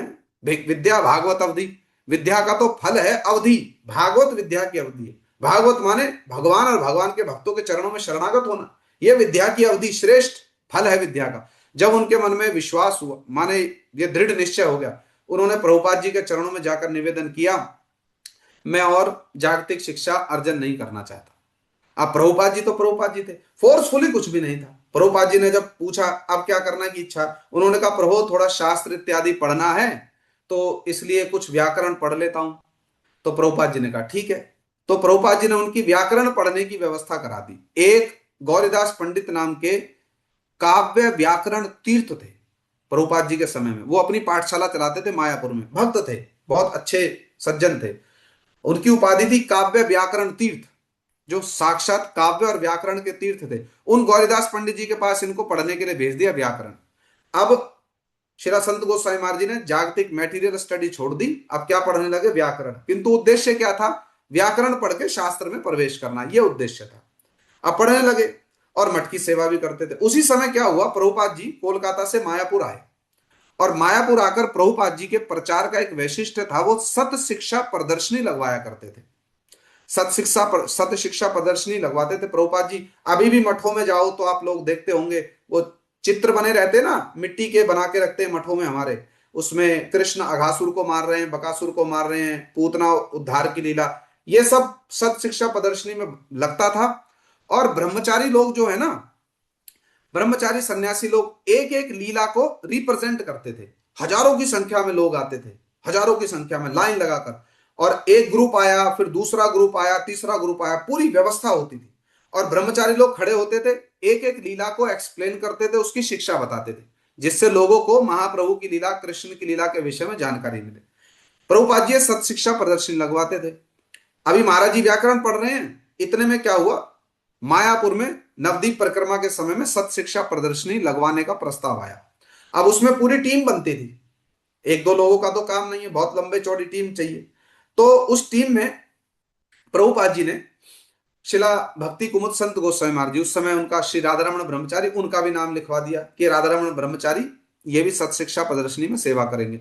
अब मायापुर परिक्रमा में नवदीप की परिक्रमा हुई, उसके बाद सत शिक्षा प्रदर्शनी लगी, तो उसमें श्री राधारमण ब्रह्मचारी जी ने बहुत अच्छे से, उनको पूरी ट्रेनिंग मिलती थी मठवासियों को, किस किस लीला में क्या क्या शास्त्र का विचार, क्या क्या तत्व बतलाना है।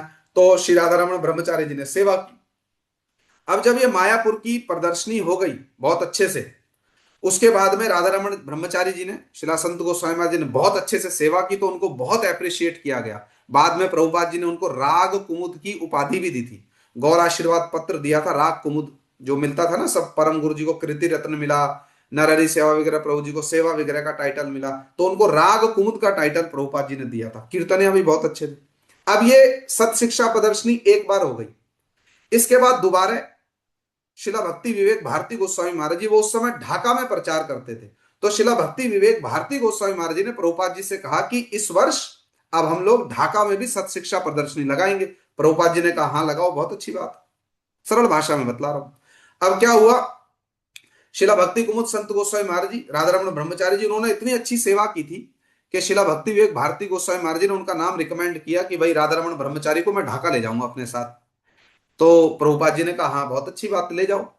जब उनको भी ले जाने की बात शिला भक्ति विवेक भारती गोस्वामी महाराज जी ने कही, तो ये राधा रमण ब्रह्मचारी जी ने हाथ जोड़ करके कहा कि महाराज जी अभी अभी तो मायापुर की प्रदर्शनी हुई, मैं व्याकरण पढ़ रहा था, तो मेरी तो 10-15-20 दिन कोई पढ़ाई हुई नहीं। अगर मैं ढाका चला जाऊंगा तो फिर मेरी वहां पर भी मेरी पढ़ाई जो है वो रह जाएगी, तो मेरा तो व्याकरण पढ़ना होगा नहीं। तो अच्छा होता कि मैं थोड़ा व्याकरण पढ़ लेता, शास्त्र भी पढ़ने हैं इसलिए। पूज्यपाद भारती गोस्वामी महाराज जी ने सुना और उन्होंने कहा हाँ ठीक बात है, मैं जाकर प्रभुपाद जी से निवेदन कर दूंगा। किंतु जब शिला भारती गोस्वामी महाराज जी ने प्रभुपाद जी के निकट में जाकर कहा कि राधा रमण प्रभु तो अभी व्याकरण पढ़ रहे हैं, मायापुर की प्रदर्शनी में भी उन्होंने बहुत दिन सेवा की है, अब ढाका चले जाएंगे तो उनका व्याकरण पढ़ना छूट जाएगा, इसलिए उनको ढाका नहीं ले जाते, किसी दूसरे को ले जाएंगे। जब प्रभुपाद जी ने इस बात को सुना तो प्रभुपाद जी ने राधा रमण ब्रह्मचारी जी को अपने पास में बुलवाया और बुलवा करके प्रभुपाद जी ने राधा रमण ब्रह्मचारी जी को, अब उनकी गुरु निष्ठा देखना क्या गुरु निष्ठा होती। शिला प्रभुपाद जी ने उनको उपदेश दिया, देखो निश्वासेर विश्वास नहीं। प्रभुपाद जी ने प्रॉपर श्लोक के साथ में उनको उपदेश दिया, एक भी श्वास का विश्वास नहीं है। और जो स्टेटमेंट प्रभुपाद जी की थी ना वो हम लोगों को नोट करके रखनी चाहिए। प्रभुपाद जी ने कहा योग्यता अर्जित करके हरि सेवा करूंगा। महाराज जी का विचार था, ये तो अपने निज जनों के द्वारा जगत को शिक्षा दी जाती है, तो महाराज जी का विचार था व्याकरण पढ़ के शास्त्र पढ़ूंगा फिर महाप्रभु जी की वाणी का प्रचार करूंगा। प्रभुपाद जी ने क्या कहा, योग्यता अर्जन करके हरि सेवा होगी, किंतु योग्यता अर्जन करने से पहले यदि देह छूट जाए फिर कैसे हरि सेवा होगी। तो प्रभुपाद जी ने एक बहुत सुंदर उदाहरण दिया, जैसे धान को सुखाया जाता है ना, जब धान कट जाती है उसको धूप में सुखाया जाता है, तो प्रभुपाद जी कहते हैं जब तक सूरज है तब तक धान को सुखा लेना ही बुद्धिमानी की बात है, जब सूरज डूब जाएगा तो धान को कैसे सुखाओगे। इसलिए हरि सेवा करने का जो ये सुयोग मिला है, इस सुयोग को मत छोड़ो। योग्यता अर्जन करके हरि सेवा करूंगा, ये विचार भक्त का नहीं होता। सेवा करते करते गुरु वैष्णव, हरि गुरु वैष्णव की सेवा करते करते सारी योग्यता अपने आप आ जाती है, यह भक्त का विचार होता है। महाराज जी ने जब इस बात को सुना, हाथ जोड़ करके प्रभुपाद जी के चरणों में प्रणाम किया, अगले दिन अपना सामान बांधा, एक सेकंड नहीं लगा उनको, एक सेकंड नहीं लगा, अपना सामान बांधा, शिला भक्ति विवेक भारती गोस्वामी महाराज जी के साथ ढाका की सत शिक्षा प्रदर्शनी में सेवा करने के लिए चले गए। बात यही नहीं है, इसके आगे महत्वपूर्ण बात है, उसको सुनो। अब जब ढाका में सत शिक्षा प्रदर्शनी हुई तो वहां पर 3 ब्रह्मचारियों को भेजा गया था। एक श्री राधारमण ब्रह्मचारी, हमारे शिला भक्ति कुमुद संत गोस्वामी महाराज जी, दूसरे थे निताई चरण ब्रह्मचारी और तीसरे थे हरे कृष्ण ब्रह्मचारी। ये 3 लोगों को भेजा गया। ये 3 लोग डिफरेंट डिफरेंट प्लेसेस पर खड़े होंगे और जो लोगों की भीड़ आएगी उसको ये एक्सप्लेन करेंगे सत शिक्षा प्रदर्शनी में, इस लीला का क्या वैशिष्ट है, इस लीला का के भीतर में क्या रहस्य है।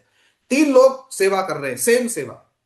अब क्या हुआ, प्रभुपाद जी भी उसी ढाका की सत शिक्षा प्रदर्शनी में प्रभुपाद जी भी गए, माने प्रभुपाद जी प्रचार के लिए ढाका में गए हुए थे। अब प्रभुपाद जी एक दिन बिना किसी को बताए, एक होता ना प्रभुपाद जी आ रहे हैं, लाइन लग करके सैकड़ों हजारों लोग आते थे, पहले एक ग्रुप को छोड़ा जाएगा, फिर एक ग्रुप को 10-15-20 लोग आएंगे, फिर 10-15-20 लोग, ये सिलसिला पूरा लंबे समय तक चलता था। अब क्या हुआ, प्रभुपाद जी ने ये ढाका की सत शिक्षा प्रदर्शनी में बिना किसी को बताए, भाई प्रभुपाद जी जाते तो उनके लिए अलग से अरेंजमेंट करते, पर प्रभुपाद जी साधारण रूप में कुछ भक्तों के साथ चले गए। अब 3 लोग जो हैं अलग अलग एक्सप्लेन कर रहे हैं। तीनों के नाम क्या थे, हरे कृष्ण ब्रह्मचारी, निताई चरण ब्रह्मचारी, राधारमण ब्रह्मचारी। प्रभुपाद जी 10-15 लोगों के ग्रुप में गए चुपचाप, बिना किसी को बताए, ये देखने के लिए कि इन लोगों को जो सेवा में लगाया है, ये सेवा में किस प्रकार से लीलाओं को एक्सप्लेन कर रहे हैं, हमसे कैसा सुना, गौड़िया मठ के विचार को ये कैसे एक्सप्लेन कर रहे हैं। प्रभुपाद जी चुपचाप चले गए 10-20 लोगों के ग्रुप में और जाकर के तीनों की कथा को, तीनों की एक्सप्लेनेशन को सुना, किसी को पता नहीं चला। किंतु जब प्रभुपाद जी गेट से बाहर जा रहे थे, श्री संत गोस्वामी महाराज जी की दृष्टि पड़ गई और वो पहचान गए कि प्रभुपाद जी आए थे, किंतु जान नहीं सके। प्रभुपाद जी एकदम एकदम साइलेंट होकर गए देखने के लिए। होता है ना, जैसे राजा लोग जाकर के पहले चेक करते थे क्या चल रहा मामला प्रजा में, प्रभुपाद जी गए चुपचाप सुन करके आ गए। अब जब आ गए, सत शिक्षा प्रदर्शनी पूरी हो गई, तो प्रभुपाद जी रिमार्क दिया करते थे। माने प्रभुपाद जी की स्टेटमेंट वो थी सब कुछ, वो प्रभुपाद जी की जो स्टेटमेंट है ना वही सब कुछ है। अब सत शिक्षा प्रदर्शनी हो गई, तो प्रभुपाद जी ने अपना रिमार्क दिया। देखो रिमार्क क्या था प्रभुपाद जी का, ये सुनना। प्रभुपाद जी ने कहा जो हरे कृष्ण ब्रह्मचारी है ना, इनकी जो एक्सप्लेनेशन है ये गुरुगिरी के समान है। ये जो एक्सप्लेनेशन कर रहे हैं ना, ऐसी एक्सप्लेनेशन है ऐसा लगता है गुरु शिष्य को उपदेश दे रहा है। ये चलने वाला नहीं है, ये ज्यादा दिन मठ में नहीं रहेंगे। दूसरे जो निताई चरण है, वो जो एक्सप्लेन कर रहे हैं, जो टॉपिक है ना, टॉपिक पर तो बोल नहीं रहे, इधर की बात ज्यादा उधर की बात ज्यादा। जैसे हम लोग जब गुरु महाराज जी के पास में रहते थे, आप लोगों की स्पष्टता के लिए बतला रहा हूं इस बात को, जब कथा होती थी ना कहीं, तो गुरु महाराज जी संध्या के समय में सब भक्त लोग गुरु जी के घर में आ जाते थे, माने गुरु जी की भजन कुटी में, और चर्चा होती थी। तो गुरु महाराज जी भी अपना रिमार्क दिया करते थे। गुरु जी का रिमार्क ही सब कुछ होता था। भाई आज ये जो महाराज जी है या ये प्रभु जी है, विषय पर बोला, ये विषय पर नहीं बोला, ये अच्छा बोला, गुरु महाराज जी उनको शोधन करते थे। गुरु जी उनको शोधन करते थे। ऐसे ही फिर वहां पर बड़ी खिंचाई भी होती थी, बड़ी डांट भी लगती थी। ये तो पुराने लोगों को, अजय प्रभु को तो पता होगा, बड़ी खिंचाई और बड़ी डांटें लगती थी वहां पर। और हम लोग तो बालक थे, हम तो कथा बोलते नहीं थे, तो हम तो बस आनंद लेते थे, वाह बहुत बढ़िया। फिर बाद में जाकर के नाम भी रख दिए जाते थे। किसी को प्रभु गुरु महाराज जी ने कुछ कह दिया, डांट लगाते थे, शासन करते थे। ये तो रहस्य की बातें हैं, हास परिहास की बातें हैं, प्रेम प्रीति की बातें हैं। यही परिवेश हम लोग अनुमान करते प्रभुपाद जी के समय में भी होता होगा। तो सत शिक्षा प्रदर्शनी हुई, तो प्रभुपाद जी ने 3 लोगों का रिमार्क दिया। एक हरे कृष्णदास, प्रभुपाद जी क्या बोलते, ये बोल रहे थे तो ऐसा लग रहा गुरुगिरी कर रहे हैं, बहुत दम्भ पूर्वक बतला रहे, ऐसा करना चाहिए, ऐसा करना चाहिए। भैया उपदेश देने के लायक हम लोग नहीं है, समझना, ये हम उपदेश देने योग्य नहीं हुए। उपदेश वो दे सकता है जो स्वयं आचरण करता हो। तो हम लोग उपदेश देने योग्य हम लोग नहीं है। हम लोग तो गुरु वर्गों की वाणी का अनुकीर्तन करेंगे। हमारे गुरुदेव ऐसा कहते थे, गुरु परंपरा का ये विचार है, गुरु वर्ग ये कहते थे, प्रभुपाद जी ऐसा कहते थे, भक्ति विनोद ठाकुर जी कहते थे, ऐसा करना चाहिए, ऐसा होना चाहिए। ये कहने का अधिकार किसको है? जो स्वयं वैसा कर रहा है। तो हम तो आचरण में प्रतिष्ठित नहीं है, तो हमारे लिए उपदेश क्या है? भाई जैसा गुरुवर्ग कहते, गुरुवर्गों की बातों का अनुकीर्तन करो। अब प्रभुपाद जी ने इसलिए 3 लोगों का रिमार्क दिया। ये जो हरे कृष्ण दास है, इनका वचन ऐसा लगता सुन के गुरुगिरी कर रहे, बहुत दाम्भिक रूप में कह रहे, इनका नहीं चलेगा, ज्यादा दिन मठ में नहीं रहेंगे। ये जो हरे कृष्ण है, ये जो निताई चरण है, इनकी बात सुनकर ऐसा लगता है टॉपिक कुछ है और ये बोल कुछ रहे, विषय पर नहीं बोलते, ये इनका भी ज्यादा दिन रहना होगा नहीं। एकमात्र जो ये राधा रमन ब्रह्मचारी है, इनकी बात सुनकर के ऐसा लगता है कोई रसिक वक्ता कृष्ण लीला को एक्सप्लेन कर रहा है। यह प्रभुपाद जी का रिमार्क था कि जो राधा रमन ब्रह्मचारी जी के वचन सुनकर लगता है कि कोई रसिक वक्ता कृष्ण लीला को एक्सप्लेन कर रहा है, जिसने ठीक से हम लोगों से श्रवण किया है। यह प्रभुपाद जी का रिमार्क था शिला भक्ति कुमुद संत गोस्वामी महाराज जी के लिए। इसलिए प्रभुपाद जी ने उनको राग कुमुद की उपाधि भी प्रभुपाद जी ने उनको प्रदान की थी। राग कुमुद क्यों? उनका वर्णन करना, कथाओं का उनका कीर्तन करना, वो इतना हृदय स्पर्शी होता था, इतना हृदय स्पर्शी, श्रोताओं को मंत्र मुग्ध कर देते थे। एक और तो बड़े क्या थे, बड़े शासन प्रिय, बड़े अनुशासन में, किंतु जब कथा कहते थे और जब कीर्तन करते थे, इतना पॉइंट टू पॉइंट शास्त्र की बात करते थे। और हमने उनके बहुत सारे प्रबंध पढ़े हैं, बहुत सारे प्रबंध, माने शास्त्र की बात सुनो, इतना हृदय स्पर्शी विचार कहा करते थे। ये प्रभुपाद जी का उनके लिए रिमार्क था।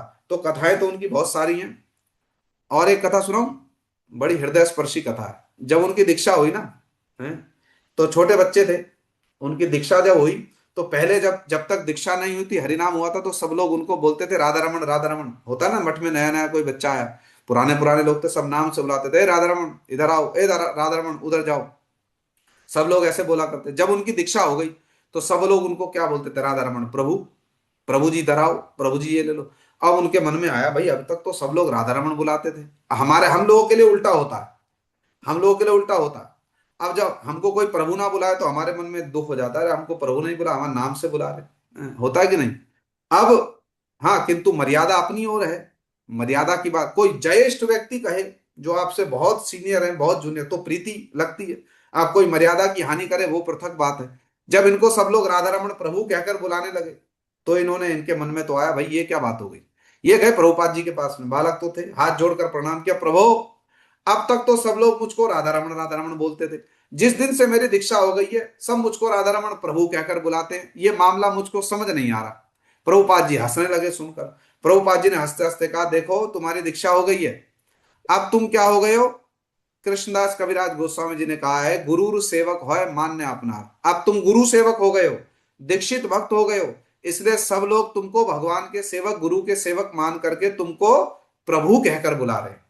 किंतु तुम अपने मन में गर्व या अहंकार मत ले आना, तुम्हारे मन में किसी प्रकार का कोई गर्व या अहंकार ना आ जाए। इस बात को सुनकर के उन्होंने गांठ बांध लिया अपने जीवन में। ये महाजन लोग जो होते हैं ना, ये अपने जीवन के माध्यम से हम लोगों को शिक्षा देते हैं। इतना उनका सरस, इतना उनका निश्चल, इतना उनका निर्मल, इतना उनका निष्कपट चरित्र था। जैसा बाहर है वैसा ही भीतर है, अंतर बाहिर सम व्यवहार। महाजन वैष्णव का जीवन ऐसा ही होता है, भीतर और बाहर में एक ही होगा, जो भीतर में वही मुख पर होगा। भक्ति विनोद ठाकुर जी ने कहा, शिला भक्ति कुमुद संत गोस्वामी महाराज जी का जीवन ही ऐसा था, भीतर और बाहर, अंतर बाहिर सम व्यवहार, जैसे भीतर में वैसे ही बाहर। इन महाजनों के जीवन का ही वैशिष्ट है। शिला भक्ति स्वरूप सिद्धांति गोस्वामी महाराज जी के विषय में भी ये सुनते हैं, प्रभुपाद जी के गणों के विषय में सुनते हैं। जो बात वो एकांत में किसी के साथ कह रहे, उसी बात को वो सबके सामने कह सकते थे। माने उनके जीवन में गोपनीय कुछ नहीं है। परम गुरु महाराज जी कहा करते थे, जो वास्तव साधु उनके जीवन में गोपनीय कुछ नहीं होता। उनका जीवन प्रच्छद पट के समान, एकदम दर्पण के समान होता उनका जीवन, बिल्कुल जैसा भीतर वैसा बाहर।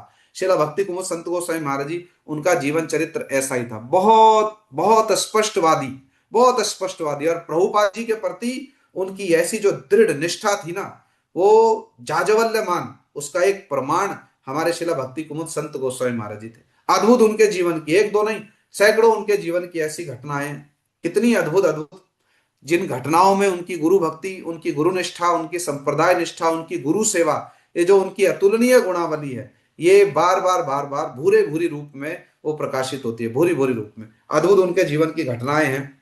बस ऐसे महाजनों के चरणों में हम लोगों की तो ये प्रार्थना हो। है कीर्तन जो लिखे ना उन्होंने, एक दो पद नहीं लिखे, उनके कीर्तनों को मैं सुनाता आपको, पढ़ें आप लोग भी, देखें जाकर थोड़ा ग्रंथों में, क्या अद्भुत कीर्तनिया थे, क्या अद्भुत कीर्तनिया। अद्भुत कीर्तनिया होने के साथ साथ इतने अद्भुत लेखक थे शिला महाराज जी। जो जगन्नाथ जी का अष्टकम है ना, कदाचित कालिंदी तट विपिन संगीत तरलो मुदा भिरी नारी वदन कमला स्वाद मधुपा रमा शंभु अमरपति गणेशार चित पदो जगन्नाथ स्वामी नयन पद गावी भवतु में, है ना ये सुंदर जगन्नाथ अष्टकम। इसकी पूरी महाराज जी ने पद्यात्मक व्याख्या की है, माने इसको बंगला पद्यों में लिखा है इसको। और प्रभुपाद जी के विषय में इतने सुंदर सुंदर कीर्तन लिखे हैं, और उनके कुछ कीर्तन तो बड़े प्रसिद्ध हैं, कोथाय छिलाम एथाय एलाम, इतने सुंदर सुंदर जीव तत्व, माया तत्व, इन सब के विषय में उन्होंने बंगला भाषा में इतना सुंदर सुंदर कीर्तनों की रचना की है, बहुत अद्भुत। माने एक और बड़े सुंदर दार्शनिक वक्ता थे, एक और बड़े रसिक कवि थे, एक और बड़े अद्भुत कीर्तनिया थे, एक और बड़े अनुशासन प्रिय थे, एक और बड़े हृदय के ऐसे थे एकदम, किसी में प्रभुपाद जी के प्रति, महाप्रभु जी के प्रति, शुद्ध भक्ति के प्रति थोड़ा सा भी प्रीति स्नेह देखते उसके प्रति एकदम ऐसे हो जाते जैसे इसके लिए तो हम क्या कर दे हैं। ऐसा उन लोगों का अद्भुत, इन लोगों के आदर्श है। तो घटनाएं तो उनके जीवन की बहुत सारी हैं, बहुत सारी घटनाएं। अब कितनी घटना मैं बतलाऊं, एक और घटना बतला दूं, सुनना यदि आप लोग सुनना चाहो तो एक और घटना उनके जीवन की बतला दो। देखो अद्भुत घटना है। प्रभुपाद जी के चरण में इनका अद्भुत विश्वास था, अद्भुत विश्वास। और प्रभुपाद जी भी बड़े अद्भुत अद्भुत महापुरुष थे। हैं छोटी छोटी घटनाएं, हमारे महाराज जी भी इनकी बहुत सारी घटना बतलाते थे, आप लोगों ने सुनी होगी। हैं स्टीमर में कहीं जा रहे थे, सीट को लेकर के भी वो सारी घटनाएं आप लोग सुनते होंगे, ग्रंथों में लिखिए, पढ़ लेना। अब जो लोग जो चीज लिखी हुई है उसको फिर हम बोलने जाएं तो हमको लगता है पुनरावृत्ति हो जाती है। कुछ कुछ बातें तो पुनरावृत्ति प्रसंगवश आई जाती है, किंतु हमारी इच्छा ये होती है कि जो रिकॉर्डेड नहीं है, प्रिंटेड नहीं है, वो चीज पर चर्चा की जाए तो लोगों को कुछ और प्रेरणादायक विषय श्रवण करने को मिले। महाराज जी बड़े अद्भुत प्रतिपक्ष का खंडन करने वाले थे। महाराज जी बर्मा में प्रचार करते थे। एक दो बात और बतला दूं, समय तो समय तो बहुत हो गया। महाराज जी बर्मा में जब प्रचार करते थे ना, तो कथा करते थे संध्या के समय प्रतिदिन। और जब कथा करते थे तो कुछ लोग, आसपास के लोग सुनने आते थे कथा। तो एक व्यक्ति थे जो पढ़ाई लिखाई करके तो इंजीनियर थे, किंतु बाद में उन्होंने अपनी मिठाई की दुकान खोल ली थी पास में, मठ के पास में। और वो थे काली के बड़े पक्के भक्त, माँ काली के बड़े पक्के भक्त थे। और उनका ये नियम था, वो आते थे मठ में, कथा सुनते थे, और महाराज जी नवयुवक थे, 20 22 25 वर्ष की आयु थे, उनके साथ उनका बड़ा तर्क वितर्क होता था। ये जो काली के भक्त थे, बड़ा तर्क वितर्क होता था। वो काली की महिमा कहते, महाराज जी कृष्ण की महिमा कहते, और चलता रहता दोनों में, था संबंध प्रेमपूर्ण। अब महाराज जी उनकी दुकान से कभी आते जाते बाजार सामान लेने उनकी दुकान पर चले जाते। छोटी आयु थी तो महाराज जी को स्नेह भी करते थे, देखने में भी बड़े सुंदर थे और बड़ा मिष्ट व्यवहार था। तो महाराज जी को बड़ा बलपूर्वक वो अपनी दुकान पर मिठाइयां खाने को कहते, मिठाई खाओ राधा रमन जी। और जब भी मिठाई खाने की तो बात क्या, जब भी बात शुरू हो दोनों में तर्क वितर्क चले, बस वो काली को श्रेष्ठ बताएं या कृष्ण को श्रेष्ठ बताएं, दोनों में बस शास्त्रार्थ हो जाता था सब समय। अब महाराज जी भी लगे रहते थे कि इनको समझाने में महाराज जी भी परिश्रम करते रहते थे। अब उनका इतना कठोर नियम था, जो काली भक्त थे उनका नियम यह था, उनकी दुकान पर कोई मिठाई लेने आए तो वो क्या ये नहीं बोलते थे लड्डू दे दो रसगुल्ला दे दो, वो पहले क्या बोलेंगे, माँ लड्डू दे दो, माँ लड्डू ले लो, माँ मिठाई दे दो, माने माँ माँ माँ ले ले, माँ दे दे, माँ खा ले, माँ धो दे, सब कुछ माँ माँ बोल करके ही होता था। माँ छोड़ करके और कुछ नहीं था। उनकी दुकान में जाओ, महाराज जी के साथ तर्क वितर्क चलता रहता। अब एक दिन क्या हुआ, आस पड़ोस में किसी का देह त्याग हुआ होगा, किसी की मृत्यु हुई होगी। अब जब मृत्यु होती तो सब लोग उसमें सम्मिलित होते हैं। तो जो दुकानदार महाशय थे, ये काली छोड़ करके और कुछ उच्चारण ही नहीं, माँ छोड़ करके उच्चारण ही नहीं करते थे। अब क्या हुआ, जब किसी की मृत्यु हुई तो लेके जाते ना उनके शव को, वो बनाते पूरा यान और उसको लेकर के जाते कंधे पे। तो ये महात्मा जी जो थे काली भक्त, ये लेकर के जा रहे थे उसको। और इनका नियम क्या था, दुकान के आसपास से भी कोई जाए ना, आसपास से भी कोई गुजरे तो माँ काली कहकर ही संबोधन किया करते थे। और यदि कोई माँ काली, माँ दे दे, माँ ले ले, ये ना बोले ना तो उसको मिठाई नहीं देते थे। माने इतना इतने पक्के भक्त थे। किंतु जब ये शरीर छोड़ा व्यक्ति ने, अब इनकी उसके शव को लेकर के जा रहे हैं शमशान में दाह संस्कार करने, किंतु उस समय सब लोग क्या बोलते हैं, राम नाम सत्य है, सत्य बोलो गत्य है, यही बोलते हैं ना। हाँ, ये सुनकर लोग भयभीत हो जाते हैं, अरे राम नाम सत्य है। अरे चिंता ना करो, हम सबका होगा। अब राम नाम सत्य बोला करते थे। अब वो जा रहे हैं तो राम नाम सत्य है, सत्य बोलो गत्य है, बंगला भाषा में जैसे भी बोलते हो जा रहे होंगे। महाराज जी ने देख लिया, देख लिया तो महाराज जी ने कहा, अरे ये तो पकड़ गए महाशय जी, ये तो माँ काली छोड़ करके कुछ बोलते ही नहीं, आज ये राम नाम सत्य है, हरि नाम सत्य है, कृष्ण नाम सत्य कैसे बोल रहे हैं। अब जब सुन लिया महाराज जी ने, जा करके जब संध्या के समय में फिर उसकी दुकान पर पहुंचे, महाराज जी ने उसको जाकर कहा, देखो तुम ना कपटी भक्त हो। अब वो सुनकर के चौंक गया, 10 15 20 50 लोग वहां खड़े हैं। महाराज जी ने सुनकर, और तुम कपटी भक्त हो, तुम कपट भक्ति करते हो, तुम बाहर से तो कुछ दिखाते हो और भीतर से कुछ दिखाते हो। अब वो तो सुनकर चौंक गया, मैं कपटी भक्त कैसे। अब व्यक्ति के मन में तो आ जाता है ना अभिमान, कह रहे हम तो भक्त हैं, हमारी दुकान पर दो, माँ बोल करके ना सामान दिया जाता, ना माँ बोल करके ना सामान लिया, बिना बोले दिया नहीं जाएगा, बिना बोले लिया भी नहीं जाएगा, मैं कपटी भक्त कैसे हो गया। वो थोड़ा रोष में आ गए। महाराज जी ने कहा, तुम्हारी जो निष्ठा थी ना आज मैंने देख ली। यदि तुम सब समय माँ काली का नाम जपते हो और बिना माँ काली का नाम सुने और बोले तुम कोई काम नहीं करते, तो आज उस शव यात्रा में तुम राम नाम सत्य है, कृष्ण नाम सत्य क्यों बोल रहे थे, वहां जाकर तुमने क्यों नहीं बोला है, माँ काली सत्य है, माँ काली का नाम सत्य है, वो भी सत्य है, किंतु वहां जाकर तुम्हारी निष्ठा कहाँ चली गई थी। वहां लोगों के भय से माँ काली का नाम नहीं ले रहे थे, हैं, वहां तुम्हारी निष्ठा कहाँ चली गई। तुम कपट भक्त हो, तुम कपटी भक्त हो, तुम्हारी भक्ति कपट है।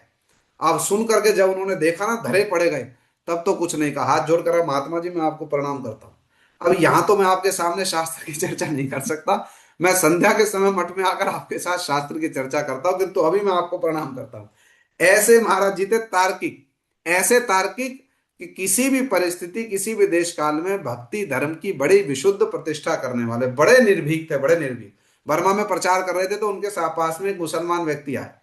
अब मुसलमान व्यक्ति ने आकर के, बांग्लादेश में थे, बांग्लादेश में उनके साथ में प्रचार करने गए थे, एक मुसलमान व्यक्ति आया। मुसलमान व्यक्ति ने उनसे आकर प्रश्न किया कि महात्मा जी, आप लोग राम कृष्ण हरि जपते और हम लोग अल्लाह अल्लाह जपते हैं, किंतु मुझे एक बात बतलाओ, मैंने अल्लाह का कभी दर्शन नहीं किया, मैं अल्लाह का दर्शन कैसे कर सकता हूं, मैं उनको पहचानूंगा कैसे, और आपने क्या भगवान के दर्शन किए। महाराज जी कहते हैं, हाँ मैंने भगवान के दर्शन किए, मैं तो रोज भगवान के दर्शन करता हूँ, सब समय भगवान के दर्शन करता हूँ। अब वो तो मुसलमान, वो कोई श्रद्धालु रहा होगा, उसने हाथ जोड़ कर कहा, मुझको भी अल्लाह के दर्शन करने, आप मुझको उपाय बतलाओ।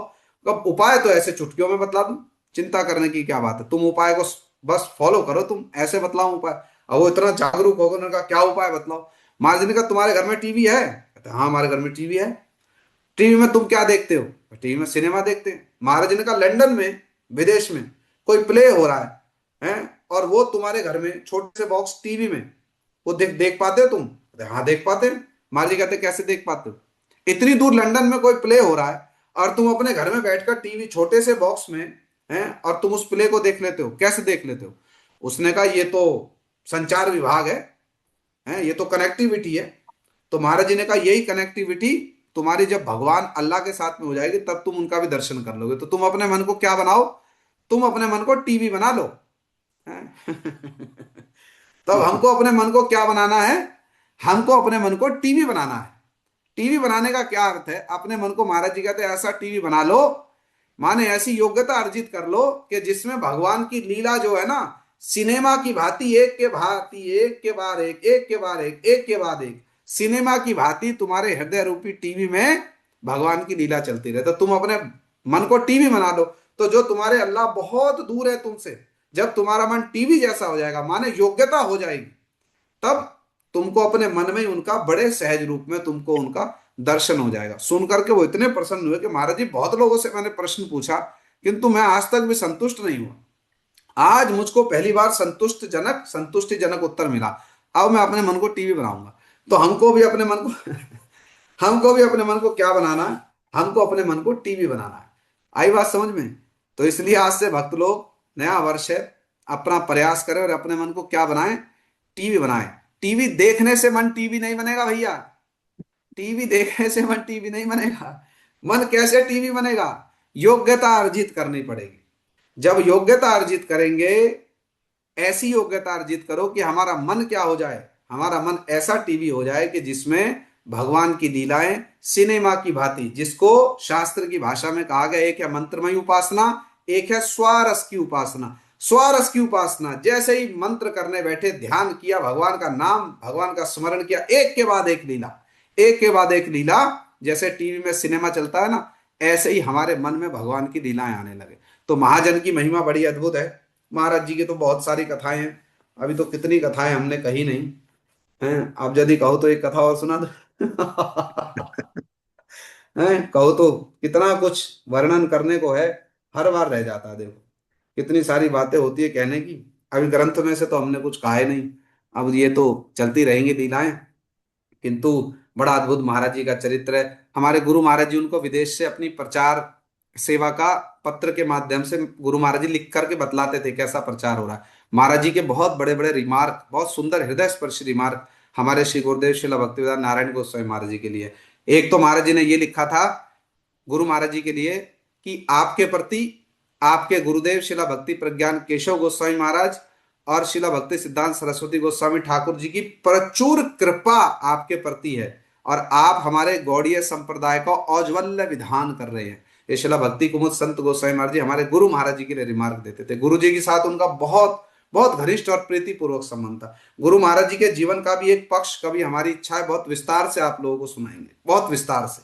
और उस पक्ष में केवल ये होगा कि प्रभुपाद जी के जो गण है ना, उनकी श्री गुरुदेव ने कैसे सेवा की और वो श्री गुरुदेव को कितना स्नेह करते थे। ये जो पूज्यपाद भक्ति भूदेव श्रोती गोस्वामी महाराज जी है ना, गुरु जी को बिल्कुल अपना बेटा मानते थे, बिल्कुल अपना बेटा, इतना प्रेम करते थे गुरु जी को। बहुत धुरंधर दार्शनिक थे ये, वो धुरंधर दार्शनिक लोग थे शिला भक्ति भूदेव श्रोती गोस्वामी महाराज जी।